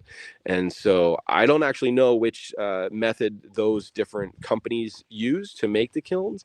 But if I can, I'll look them up after this and I'll explore them to become more familiar. And so they can reach out to us if they want more input. But I don't know offhand those models. I think it's T-LUD is top load updraft. Updraft. That was the draft was the word I didn't write. Yes. Yeah. That was the D. There's a fab stove out there that we use that's called forced air from below. And it actually uses a blower to blow underneath, where the T-LUD is a passive air movement. Yeah. They have a forced air movement strategy too. And, cool. And so, yeah. All right, let's go to the next question here. With biochar kilns made out of stainless steel, how many burns can you perform before you need to worry about metal fatigue that could lead to wall failure? I have never used a stainless steel kiln. Okay. So all the kilns we're using are just standard steel. I have been using heavily for 5 years the original kiln, and I am noticing failings in it. And I have a crack that has poked a hole and probably should be spot welded. And what we've discovered, we are really hard on equipment. That's just the way we are. We really push it to the limit. And what I think is the case is when I first got the kiln, I was told to not put water into it. And I didn't understand why. They made me afraid to. They actually, it's going to be like explosive. Well, it wasn't explosive, and we started putting water in it and using water to cool the kiln itself down so that we can open it up. And I'm beginning to think that some of the wear we are seeing is that shock of the cold water to the hot steel. And so you can actually see like flecks of steel that have been falling off on the inside of the kiln. But it has not impacted the effectiveness of the kiln. Even in the 5 years of losing little bits of flex, I don't have holes yet generated. But I have reduced the amount of wet steel quenching I'm doing, and I try to focus the water really on the charcoal. And there's 2 methods I do to quenching in the kiln. One of them is definitely water on the kiln wall, where I quench it entirely in the kiln while it's still a closed cylinder, and I stir it all the way to the ground to make sure it's fully quenched. And then I pack it down with my feet in a McLeod as a tamping tool. And then I open the kiln up, and I call it a char cake or a char cookie or a biscuit, depending on the size of it. And it's just a perfect cylinder of charcoal that I've packed with my feet and quenched it fully. Now, I like doing that. It's safe because I don't have to rake it out onto leaves that could ignite. It's also, it's in a pile, and the pile is often useful especially for people who intend to shovel it to take to their garden. Now, the other method that we do more often is not doing the cake effort, and we open the kiln up. And in that case, if you got the gloves, you don't need to get that kiln all wet and quenched. You can just unscrew it, take it apart, stack the kiln to the side, and apply the water just to the charcoal and not the steel. Let the steel cools down surprisingly quick once it's away from the heat source. And so we actually had an event where we burned 5 kilns, and the water truck didn't show up. They had a repair to do. We had no water. We had 5 kilns, and we had 15 guys. And I was losing my mind. Like, I did not come there to make ash. I came there to make charcoal, and I was watching it about to go to ash. So with 15 guys, we all grabbed shovels, and we just started shoveling dirt in that kiln. And what surprised me is how quickly the steel cooled down to the bare hand touch. It didn't take an hour. It took 10 minutes or less. Like, the dirt slowed the temperature from rising and growing. The soil was moist, and we just covered the whole kiln with a layer of dirt. Now that we've done that, just shoveling it into there, now we took the kiln apart, which exposed the edges, which hadn't gotten dirt yet. And then we shoveled more dirt on it and basically made a mound of dirt covering the pile. And that fully quenched it. And I think it produced less damage to the kiln. But as far as usage, I've gotten 5 years out of it. And the one that's had the most wet quenching, is starting to show weakness at the edges. And I think it could be patched with some welding if I wanted. And to avoid it, I think, is managing your water. Okay, cool. Now, can you comment on your top 5 biomass materials to use for making biochar? Well, I mean, my number one is hemp. I love that one. That's my favorite, especially when we're going to garden, the hemp stalk. And the reason I love hemp stalk, it's the fastest growing annual plant.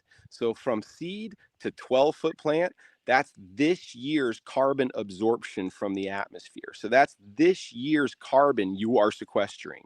The trees, now I love trees and I love the wood, but we're burning the dead trees, right? So the live trees are still living, and half of the life cycle, they're as long as they're alive, they're putting more carbon into the ground, and that's where they serve more benefits. So we're never advocating live trees for burning. It's always whatever you have dead and available.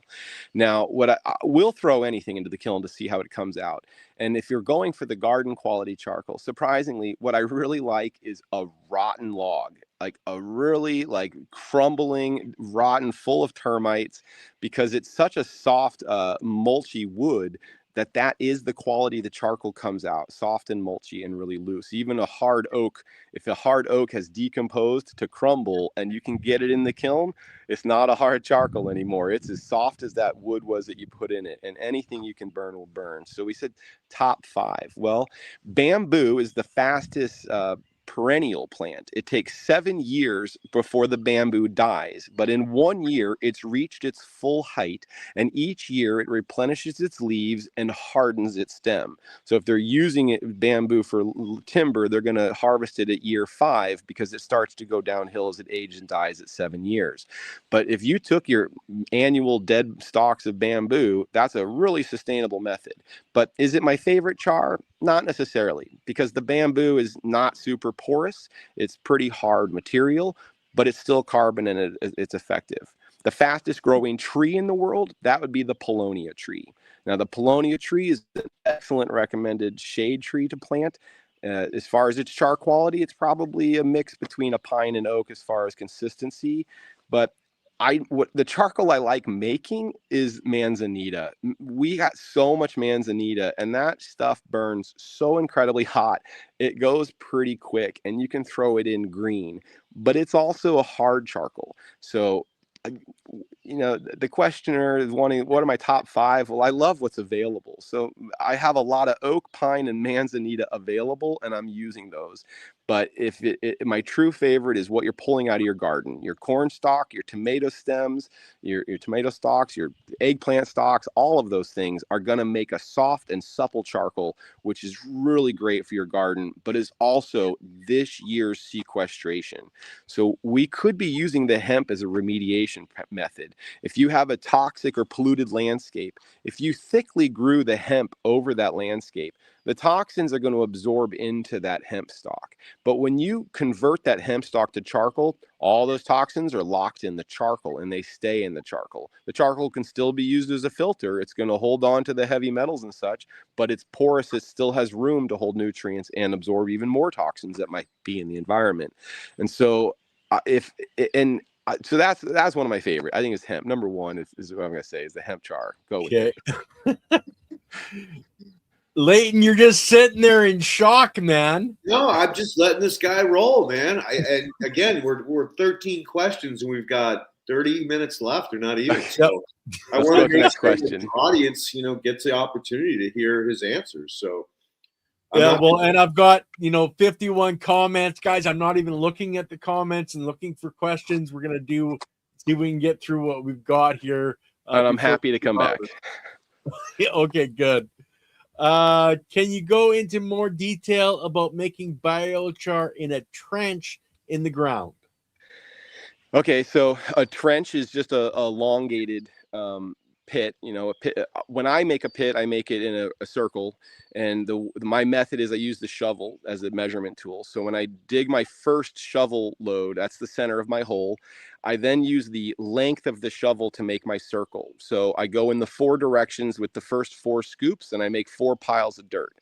Then the next 4 scoops, I go in between those piles. And if you connect the dot of your 8 piles, you have a circle. So then each shovel I take is going in that circle, and I dig straight down in the center.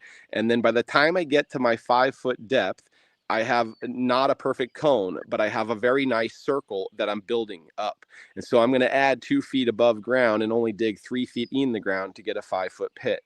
And so I like to dig a circle. And then once I get down to the center at the 5-foot depth, then I start shaping it from the inside of my circle of dirt, and I shape it like a cone shape. It doesn't matter if it's a bowl shape, but dig it in the ground. When I hear a trench, I think it's elongated. I also think they probably wanted to use their tractor to dig it. It is perfectly fine to use a tractor to dig a trench. It does not need to be round. It can be square. It can be rectangle.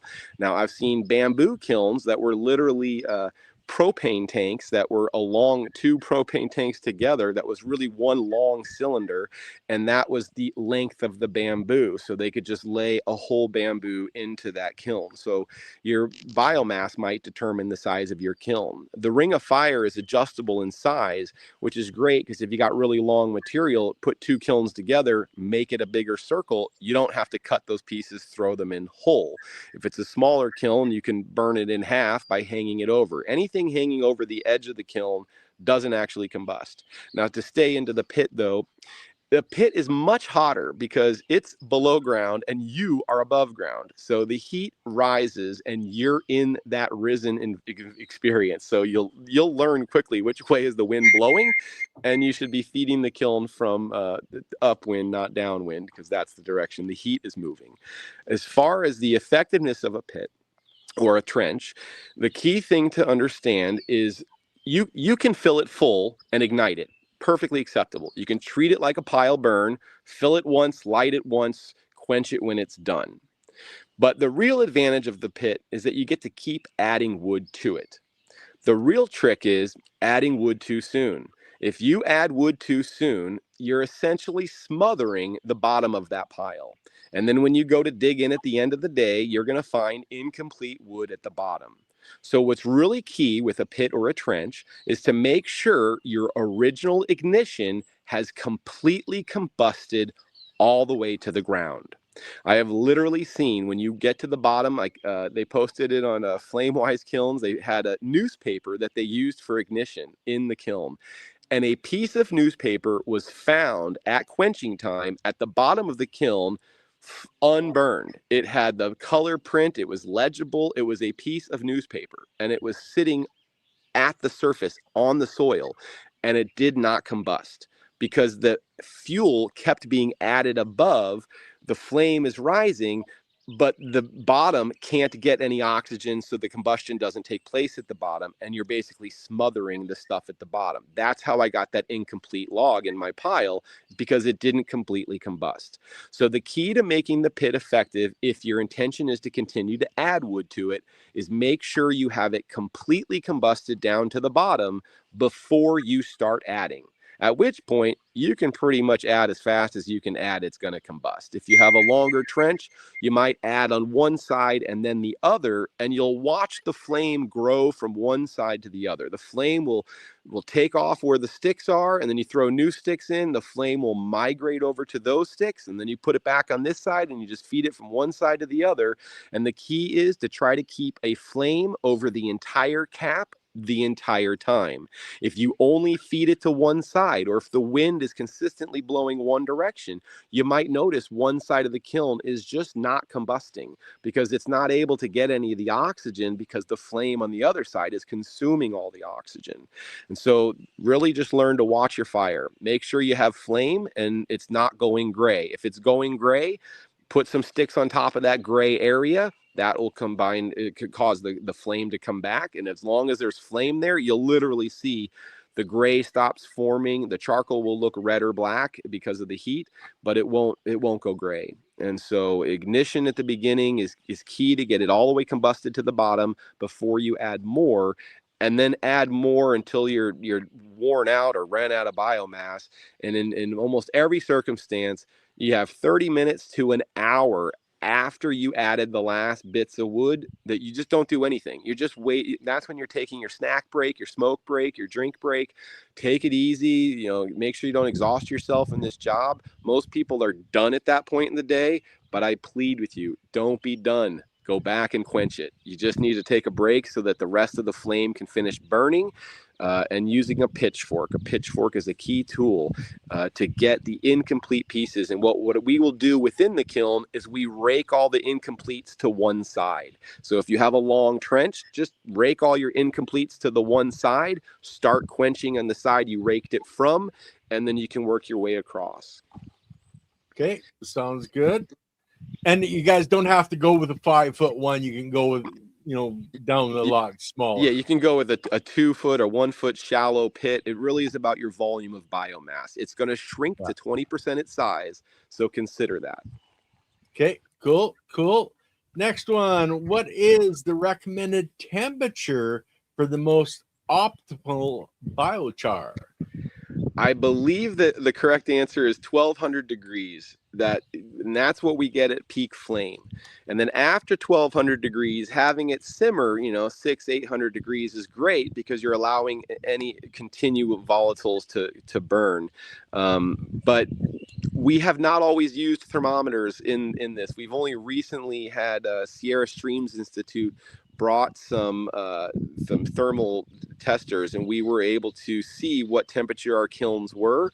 And I think it peaked out at 2200 degrees at highest flame, and it averaged at high flame of 1200 degrees, and the charcoal sat at around 600 degrees. And that to me we're making some of the best charcoal, and the studies out there are showing that's the case. So I think you want it to have reached 1200 degrees for the ideal quality charcoal. Okay, cool.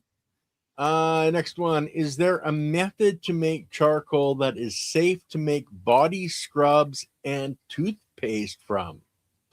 What we're making is perfectly fine for that. It's any of our charcoal's fine, as long as it's complete charcoal. Don't use that incomplete chunky piece. Throw that out to the side, add it to your next fire.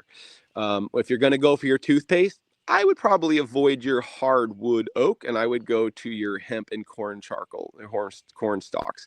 Getting a nice soft and supple charcoal will be a little bit more comfortable for mixing it into a toothpaste formula.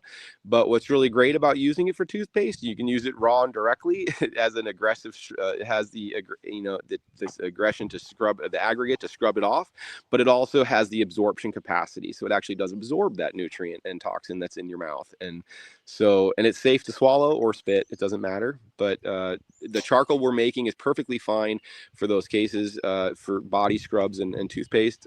But I think what you will notice is that the type of wood you use will change the texture of what you're ending up using. And you may want something more coarse for your body scrub than for your toothpaste.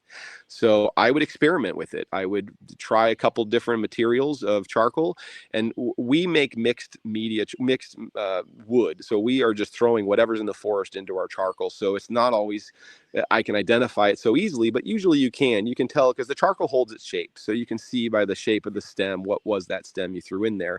But if you're going to make it for specific use for your body scrub or your toothpaste, I would make a specific batch of one type of charcoal and give it a go. Another method for making charcoal is like a paint can. You can, or a Dutch oven, a cast iron Dutch oven. You can pack it with some, materials. So, and then stick that into a fire. So you can have that paint can with one little hole in it so that it lets out the steam. Or it's similar to the can in the cooking stove.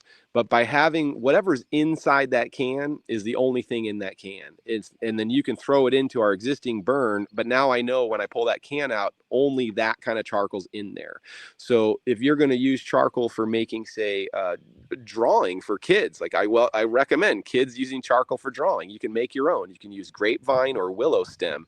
You cut the stem so that they're all about the same length and same size, the dimensions you would like to hold for your charcoal, and then put them in a can and put the can in the fire. Now they're going to not break as readily because they're not having other charcoal falling on top of it and crushing it as it goes. And you'll open that can up and you'll have perfect sticks of charcoal for drawing with, and you can make your own drawing charcoal. But I might consider using that kind of method so that you can make a specific hemp Biochar or corn stalk char for making your toothpaste. Cool. Now, guys, I wanted to mention, it was the last question, but you're using the stalks and the stems, but take those leaves and put that in your compost, so you're getting the organic material to put out on your gardens as well. Now, I agree. A lot of those leaves can often in a fire end up lifting up and blowing and becoming ash in the air. The leaves, although technically, yes, you can make leaf charcoal, I agree with you. It is more valuable to add something to your compost that's in that woody green material. Now, next one. Can you use the biochar can we use the biochar for our carbon filters? It says from our carbon filters. Yeah, but I think he misspelled it. I think he's okay. Yeah. Absolutely. I actually also have a saltwater fish tank that I manage, and I am making my own carbon filter for that tank. So I am using the charcoal straight out of the field to be a water filtration system for a fish tank. So you can use this for your charcoal filter system, whether it's an air filter or a water filter. That's exactly what this is for. This is the highest quality charcoal available. That's what we're making, is high quality activated carbon, which is what charcoals are, which filters are made from. And I think the biggest question is, in my cannabis stinks, can I use it, to get rid of the odor from my house?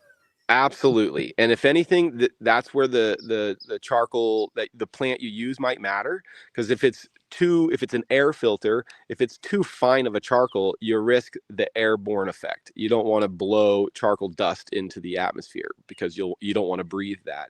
So you want something that's solid enough it's not going to turn to flour in the fan blowing the air through it.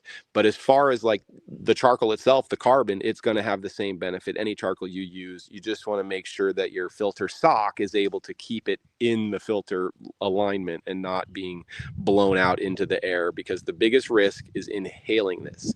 When we make charcoal, not only do we have a risk of that particle going in our lungs, but it's drifting off into the neighborhood, and that black molecule of carbon that's floating as a cloud away from our making of it, it lingers in the human breathing range for up to a week before gravity can bring it to the ground. So it's not just us at the fire breathing it. It's all the neighbors downwind from us that could risk breathing it. If it's because it's heavy enough it stays in the breathing zone of our humanity. So it's when we are making charcoal, we try to keep a mist of water going, because a molecule of water is all it takes to give it gravity to pull it down to the ground. So it doesn't mean it will linger for a week. It can linger for a week, because within one day, the morning dew could very well have caught that moisture and brought it to the ground. So if you have a dew happening, you probably don't have a charcoal lingering for a week. But if it's midsummer and it's dry and it's hot and there's no moisture in the air, it's going to linger there. So we don't want to have charcoal in the air to breathe, but it's perfectly fine to have it in the air flow system of a filter, so long as your filter fabric is keeping any particles from becoming airborne to breathe. And it's something you see. It is black. It is not like carbon dioxide, which is invisible. It is black carbon that we're concerned about. Cool. And that's very good safety advice. Now, the misting, are you just using a hose and Yep, spraying absolutely. water once in a while? If you spray a high volume stream of water, you will most likely get a cloud of black soot, charcoal flying out of it. But if you use a mist of water, the whole area you're misting starts cooling down. And if ever, we're just using garden hose pressure, and we've done low flow quenches with 5-gallon buckets and trickle flow. I mean, there's a lot of techniques, but when we have low flow, we're stirring slow. We're not trying to get that airborne. We're stirring where we're spraying the water, because it's really key. And if you look at any photos of Ken or I online, our faces are black at the end of the day. That's because our face is covered in sweat and oil, and it's sticking to our sweat and oil. But that means we were standing in a cloud of black. And when we see that cloud, we hold our breath.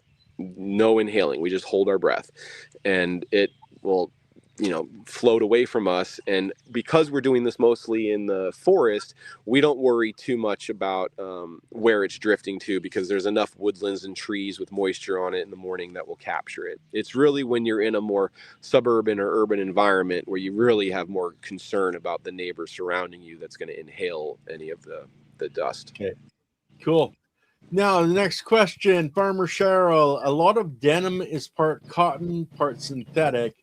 Is biochar, will this synthetic denim produce microplastics in the biochar? This is true. When I mentioned putting the denim or shirt in that thing, I do assume that you are getting 100% cotton clothing. I would not put the synthetic through that at all. But if you think about it, the synthetic is plastic and the plastic is oil, so it's more likely going to volatilize. I don't think that the plastic's going to carbonize as much as it's probably going to volatilize, because it's an oil base. But I don't think you should be burning synthetic clothing. So if it's a partially synthetic denim, I don't think I would put that into the circumstance I described. Okay, cool. Now, Squishy Mirror, can't charcoal pull vital minerals from the body? Yes, it can, but it does it through the gut system. So it's not actually going to remove the minerals from your bone structure. It's going to remove it from your gut system. So it's really about what you eat. And if you're eating the charcoal, you need to eat well and drink well, because it is going to absorb some of the nutrient, which would deprive you of the nutrient. It won't actually take it out of you. So if you've already got it in your muscle and in your bone, it stays there. The charcoal stays in your gut system. So it's in your guts where it's going to absorb the nutrients and minerals. And in that case, eat another meal without charcoal and you should replenish it. Okay, now Farmer Cheryl, one byproduct of making biochar is the production of wood vinegar. I heard wood vinegar can make seeds germinate faster. Can I use wood vinegar to get seeds I might eat as sprouts to germinate faster? I haven't done enough studies to say for sure. It's safe, though, to consume, as far as there's no worry if you did spray it on your food seeds. Though we will never make I shouldn't say never. We have not ever made wood vinegar because we are doing a full flame combustion. Now, where you're going to get that wood vinegar is distillation of the smoke, essentially. So you would have a smokier fire, and you would capture that liquid smoke, as it were. And that can, as you're, what I've seen is they use like a stovepipe that's over the burn circumstance that channels all of that exhaust to a tube horizontally that's cooling down away from the fire, and then will condensate and drip, and then they have a container at the drip point to capture that vinegar. So making a wood vinegar generally is going to require a closed kiln system, which isn't what I operate with. So I am accepting the loss of wood vinegar in my production because I'm higher prioritized in the carbon sequestration aspect of stabilizing the carbon for our soil, and I relinquish the values of wood vinegar and don't actually collect any, and because of that I don't have a lot of experience with it. Now, I have been given a bottle of it and I haven't really used it, but I have also read about it, and I totally understand the benefits that are great. And I think if it, as far as whether it's faster or not, I can't speak from experience on that. I've read people's claims and studies that are suggesting it. So if you have access to wood vinegar or you buy a bottle, it's generally a bamboo wood vinegar that's available on the market, but it's certainly safe to try and experiment with. And you should do a side-by-side test to see whether it actually does it faster or not for you. But it does have benefits that you'll need to read more online, because I haven't gotten the experience behind my back, because I'm not actually able to collect and harvest the wood vinegar in our open flame cap kiln methodology. Okay, cool. And I've seen lots of people, they're not only collecting the wood vinegar, they're collecting the tar, the oils, they're running generators from it. There's a lot of things you can do using the burning material for a lot of different reasons. But well, and we're in the middle of designing a generator component to our flame cap kiln method, which I'll take a moment to describe, which is actually a hang over the side design, a hang over the side of the kiln model. And what it actually consists of is a steam engine. So there's pipes that will hang into the kiln, and the pipes have water, and the water generates steam, and the steam comes out the directional flow of the pipe because you have a check valve on it. And then they take that steam and focus it to a point, and then maybe have 2 points, and then those are connected to a wheel that's spinning, and then that wheel is the motor that's generating either electricity directly or mechanically is converting into a pump situation. So we're trying to create a circumstance where we could generate power in the field to pump water out of a creek to quench the bulk of the kilns on the job, and the only kiln that we couldn't do that with is the one that's using the generated power. So in which case we would then pump the water into some buckets or barrels, some 55 gallon or those 200 gallon or 300 gallon totes, and we would pump the water into a tank holding so that we could quench the kiln which had the generator in it. Cool. So we are trying to incorporate a power generation into our system, but our system is not capturing any of the wood vinegars and smokes, but absolutely it could. If you look at some of the smaller kiln models, the T-Lud designs, the barrel size, or even an earthen kiln that you make, if you're making a closed kind of a kiln system, it is much easier to capture the tar and capture the smoke. And interesting fact, if we're talking about people collecting tar, asphalt is literally biochar mixed with tar. It's the char and tar reblended. That is asphalt. You could be using this to repair roads. Our roads could be a sustainable carbon sink if we just simply did more closed kiln tar capture and then recombine it with the charcoal. Okay, I got to talk to you more about that, because I'd love to do that my whole driveway, make life a lot easier. Absolutely. Okay, next question. Does Leighton or Tabor have any recommendations on using biochar with bokashi balls to help clean up waterways? Yeah, absolutely. Biochar is a wonderful bioremediation product. I mean, you talked about it earlier, putting it in socks or bags and then soaking it in your pond to pull out extra nitrogen or whatever you want. It's a brilliant combination. If they're familiar with bokashi, they're on so many of the right paths already. And that bokashi is your life, whereas the biochar is dead. There's nothing in biochar that's alive. The bokashi is which got your life to it. So combining them together is an excellent strategy. And I think when he says the balls, I think of Fukuoka's One Straw Revolution, where he was using seed balls to distribute seeds across the land. It was mixing that clay with the seed so that you had beads that you could toss across the landscape, and each bead has a seed that's protected from the birds. And when the water comes, the clay crumbles and the seed sprouts, and now you have soil on top of that seed because it's in that ball. So the biochar could very easily be mixed with the bokashi to do the same type of a thing. And as far as the watershed restoration, absolutely, charcoal in that experience is exactly what you need. The bokashi is adding life where the biochar is absorbing nutrient and toxins. And if you're trying to do a watershed cleaning, I like the wattle sock as a strategy, but even that sock is eventually going to deteriorate and the charcoal is going to free float, so it isn't really required. Yes, there's the wattle sock that we made at the El Dorado County Fairgrounds, and it's sitting at the base of the overflow of the pond there, which is super saturated with nutrients because it's downstream or downflow from the barns full of horse manure. And so that pond is full of algae growth.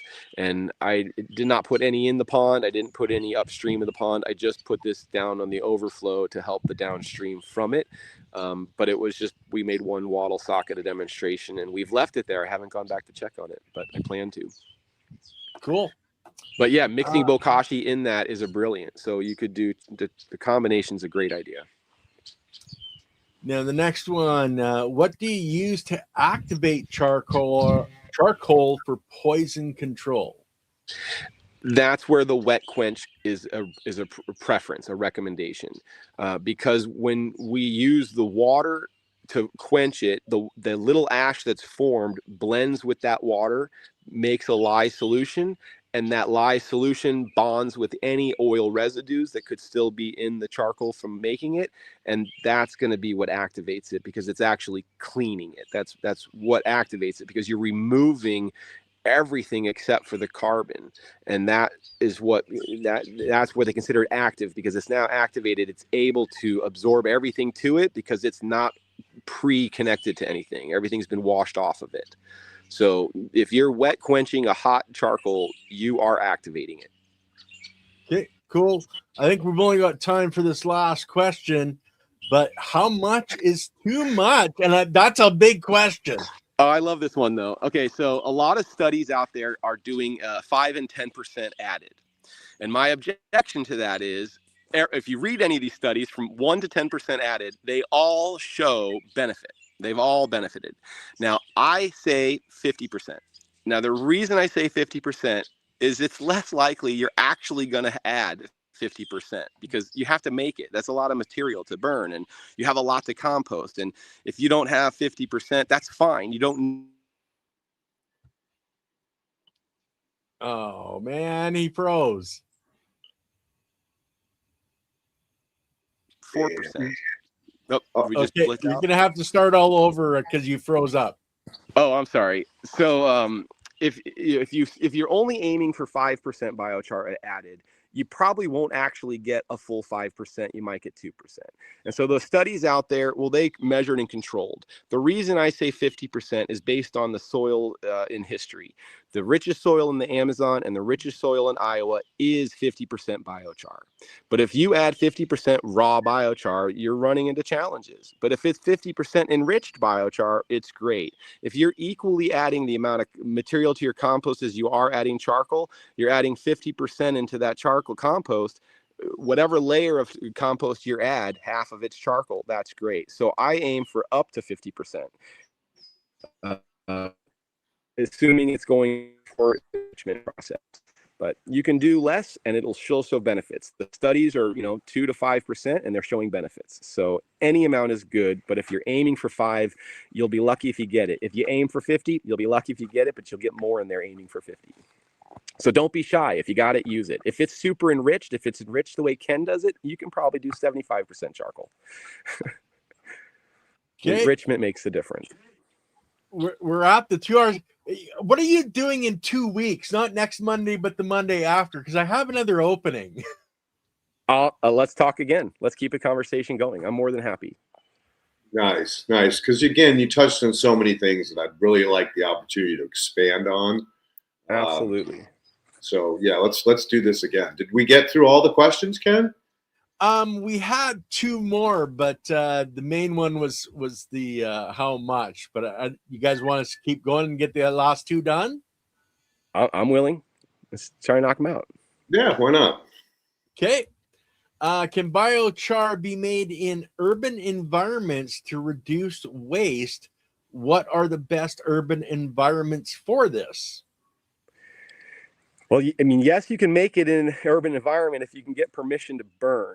That's the biggest issue. Nevada City, where I'm based, they actually made it illegal to burn open flames in Nevada city limits for the past 20 years. But we actually were the first to permit getting open flame burn to take place. So if your urban environment has rules or regulations that don't allow you to burn an open flame, reach out to us. Let's educate your government officials, and let's get you an exemption. Let's get you a permit. Let's make it so you can do it.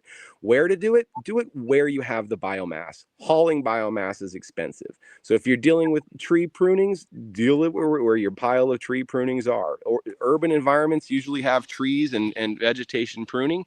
And if they're taking it to a site, well, then go to that site and burn it there. You can use an above ground small kiln or a large above ground kiln.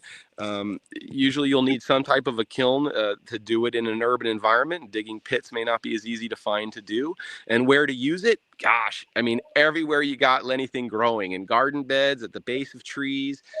You should actually be putting these wattles at storm drains. Like, we should be really concerned about the erosion running off of city streets, and having a charcoal wattle to filter that is really a great use.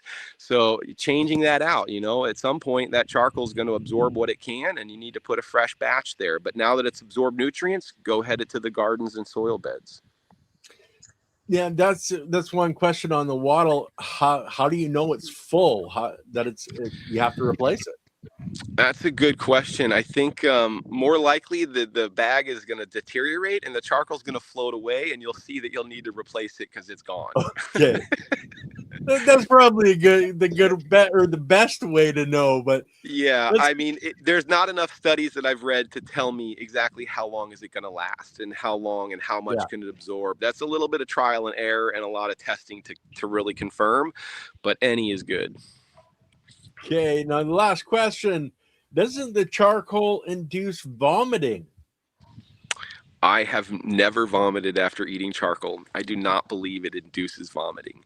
I think that they're vomiting because of what they ate that was poison and toxic, and they ingested the charcoal to absorb that toxin, and they may be vomiting, but they're not vomiting because they ate the charcoal. They're vomiting because of the toxin that led them to now eat the charcoal, and they're vomiting because they were already going to vomit anyways, and the charcoal will come back out, but it'll take with it the nutrients. But I do not believe charcoal in itself will induce any vomiting. It's never done it for me, and I've eaten it regularly. Yep.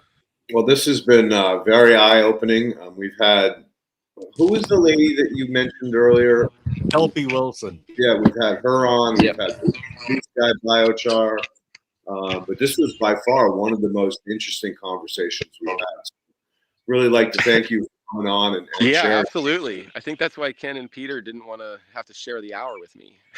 To give you a chance to hear what I have to say, because I'm not done. Obviously, you want me to come back. Right. No. And again, and anybody can reach out to us through our website. The phone number on our website calls Ken's phone, but if you want to talk to me, he'll direct a message to me. If you email us, we both read the email at Biochar Coalition @gmail.